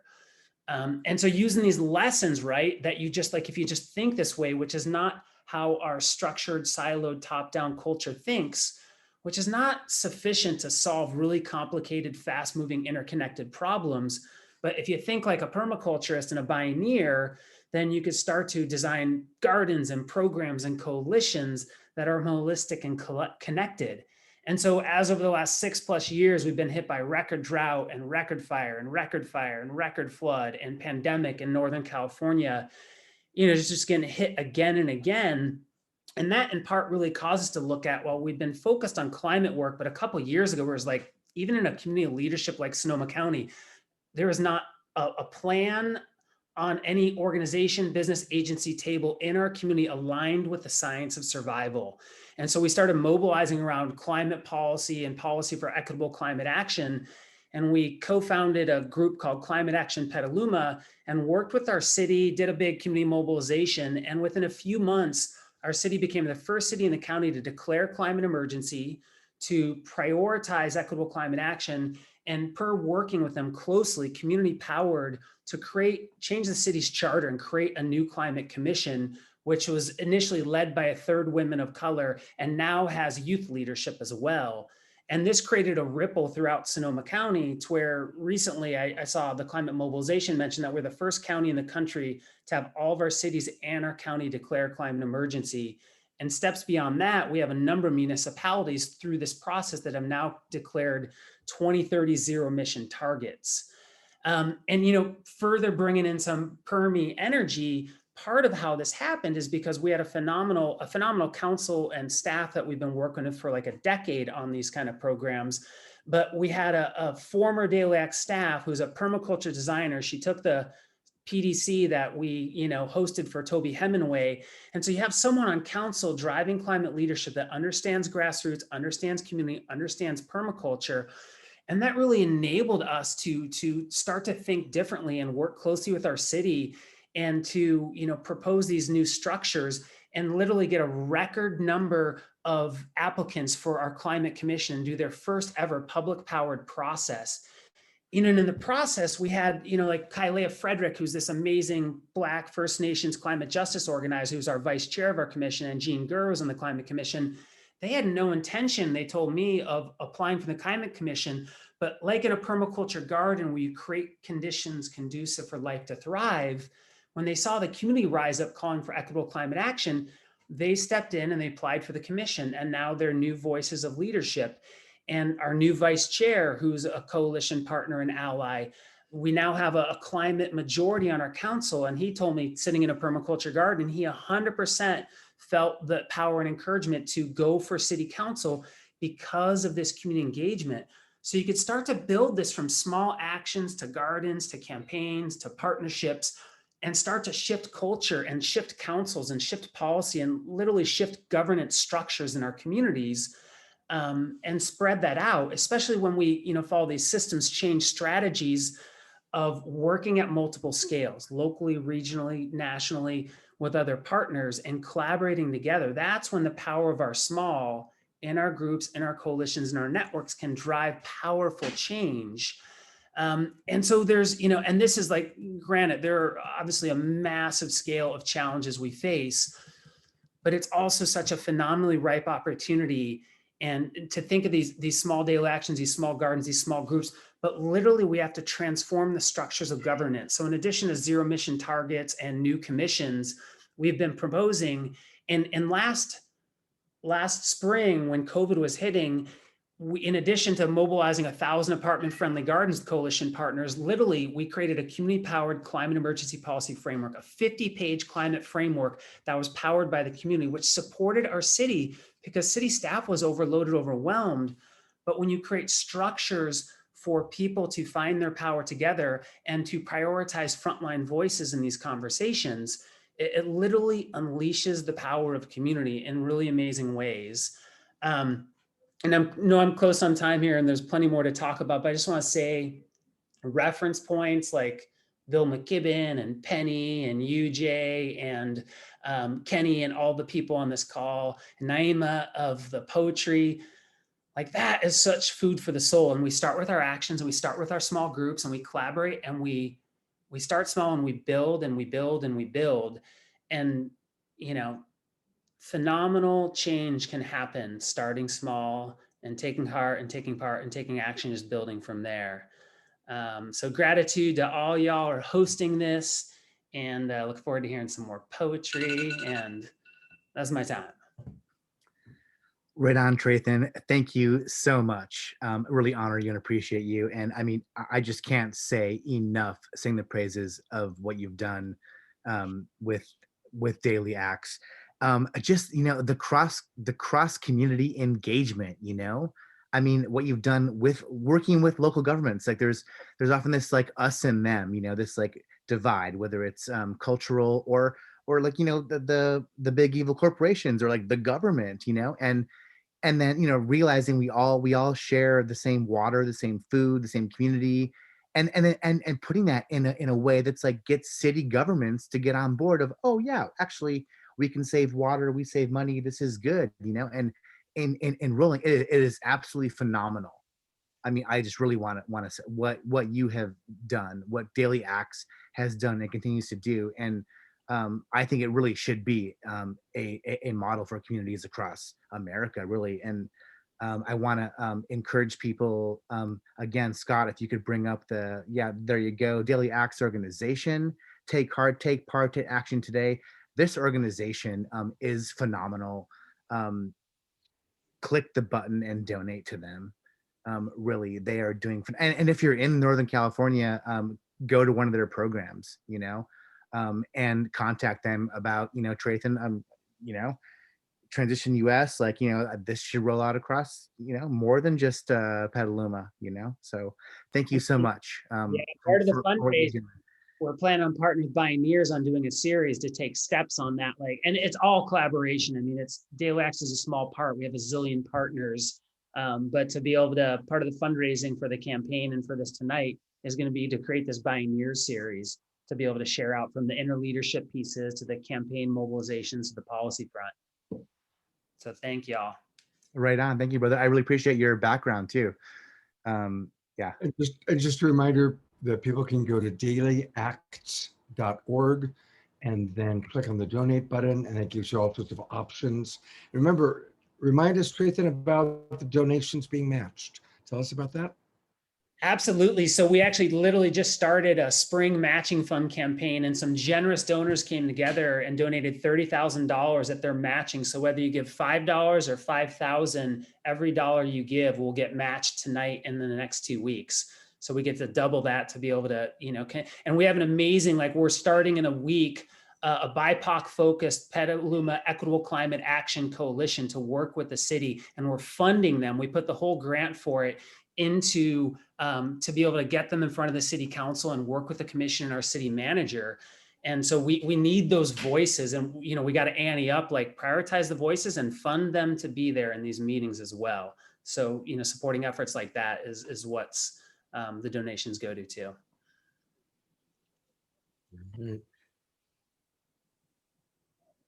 Awesome. Trayton, thank you so much. Bless your life, bless your organization, and bless us all in carrying that work forward. So we are about wrapping it up. We have one more performer, and I'm going to welcome back Naima. Jonathan Ute, with his people may remember Jonathan at the end of the conversions, is an amazing activist. I want to give props to Jonathan Ute, Place for Sustainable Living. He apparently had food poisoning tonight, and he's not able to make it, but I want to appreciate him and honor him and thank him. And I want to deeply appreciate Naima for coming back and closing us out here. Thank you so much. Naima.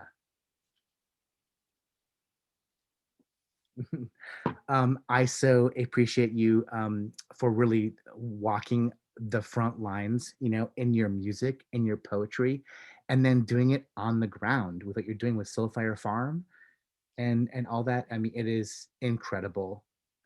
Thank you for walking that talk. And we would love for you to close us out with whatever you have to share to sum up the show. Be here with you and offer these closing words to the party.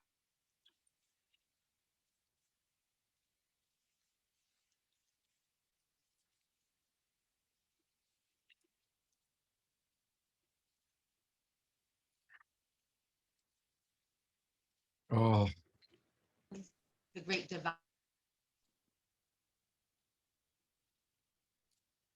Naima, we're not hearing you right now. You know what you may want to try is try turning your camera off and make sure that your audio is on, because yeah, let's see if that works.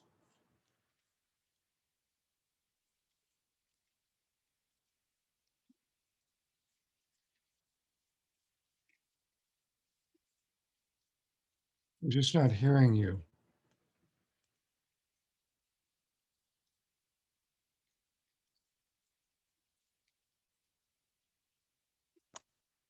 Can you hear me? Now we can. That's the first time we've heard you in the last, since you came back on. Oh, okay.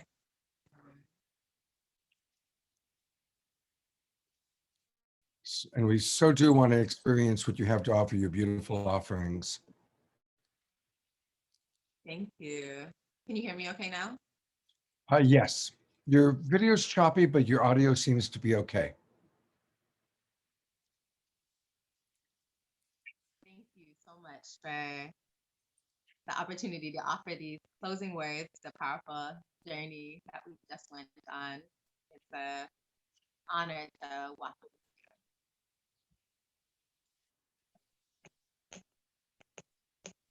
I am because we are. And who are we to each other?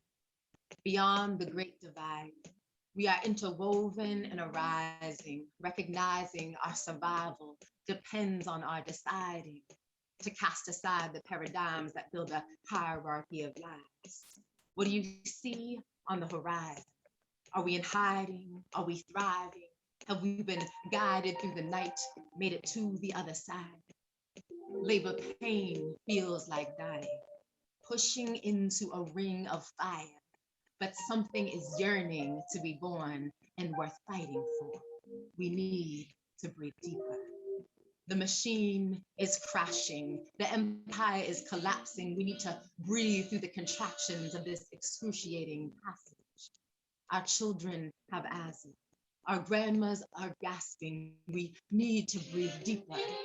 There's a virus multiplying at the speed of light, the lungs of the world on fire, scorching the forest whose life's work is to balance the atmosphere of our singular sacred earth.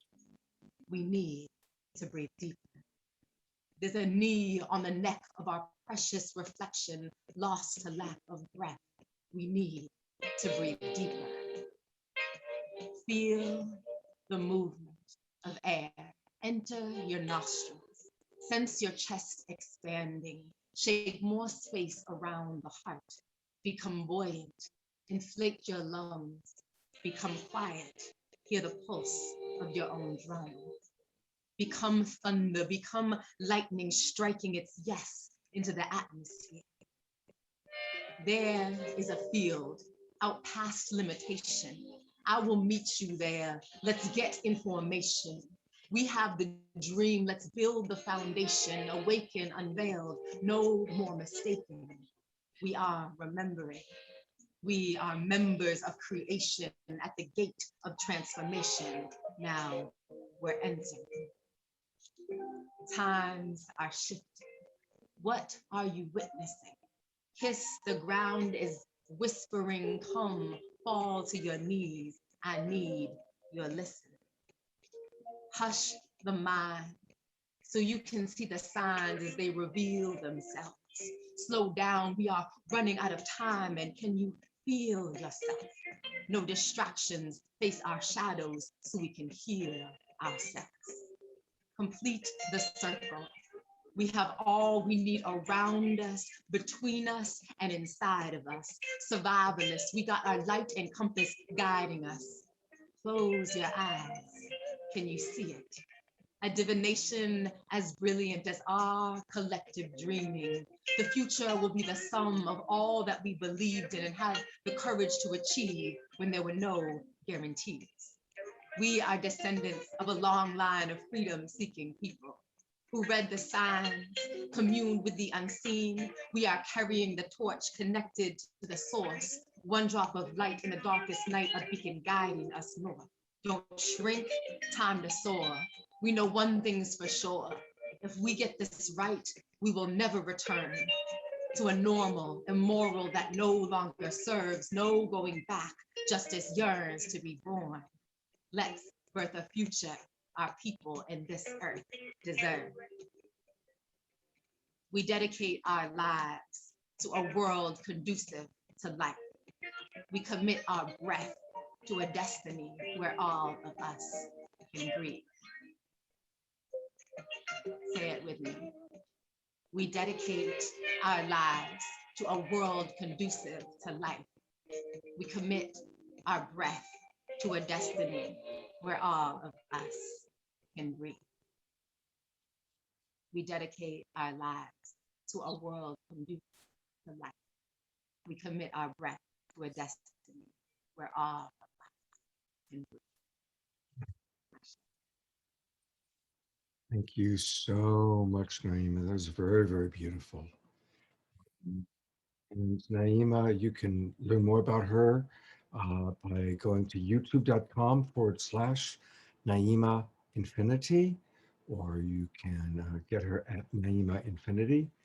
And I'm going to go to her website, soulfirearm.org. It's a little bit earlier in the evening, but here it is. And, you know, of course, the beauty is that she lives on the Soulfire Farm, and the challenge with the internet connection is that she lives on the Soulfire Farm. So there you have it. You got that kind of balance. So we really appreciate what you're doing to feed community and what you're doing on the land. And, you know, God bless you. Thank you so much, Naima. What a beautiful way for you to close out our show. And I've got us now on gallery view. So I just want to acknowledge everybody who's with us. Lindsay and Vineet and Shema, who put the show together, Trathan and your beautiful work with Daily Acts. Here's Penny coming back on. And I want to thank always our wild abbot from the Mystic Monastery, beautiful Jerry Anderson, who's always with us and is going to be sponsoring a couple of upcoming shows on suicide prevention, addiction recovery, and spiritual wisdom. And thank you. It's amazing. We've still got 150 people in our Zoom room. God bless all of you. And God knows how many watching on Facebook. So thank you, everybody, for being with us. Please join me tomorrow morning, Sacred Sundays, with the Twin Rays. And then on Thursday, Earth Day with Fantuzzi, and all our upcoming shows. Thank you, everybody. Have a beautiful weekend. Hope to see you tomorrow morning. Good night.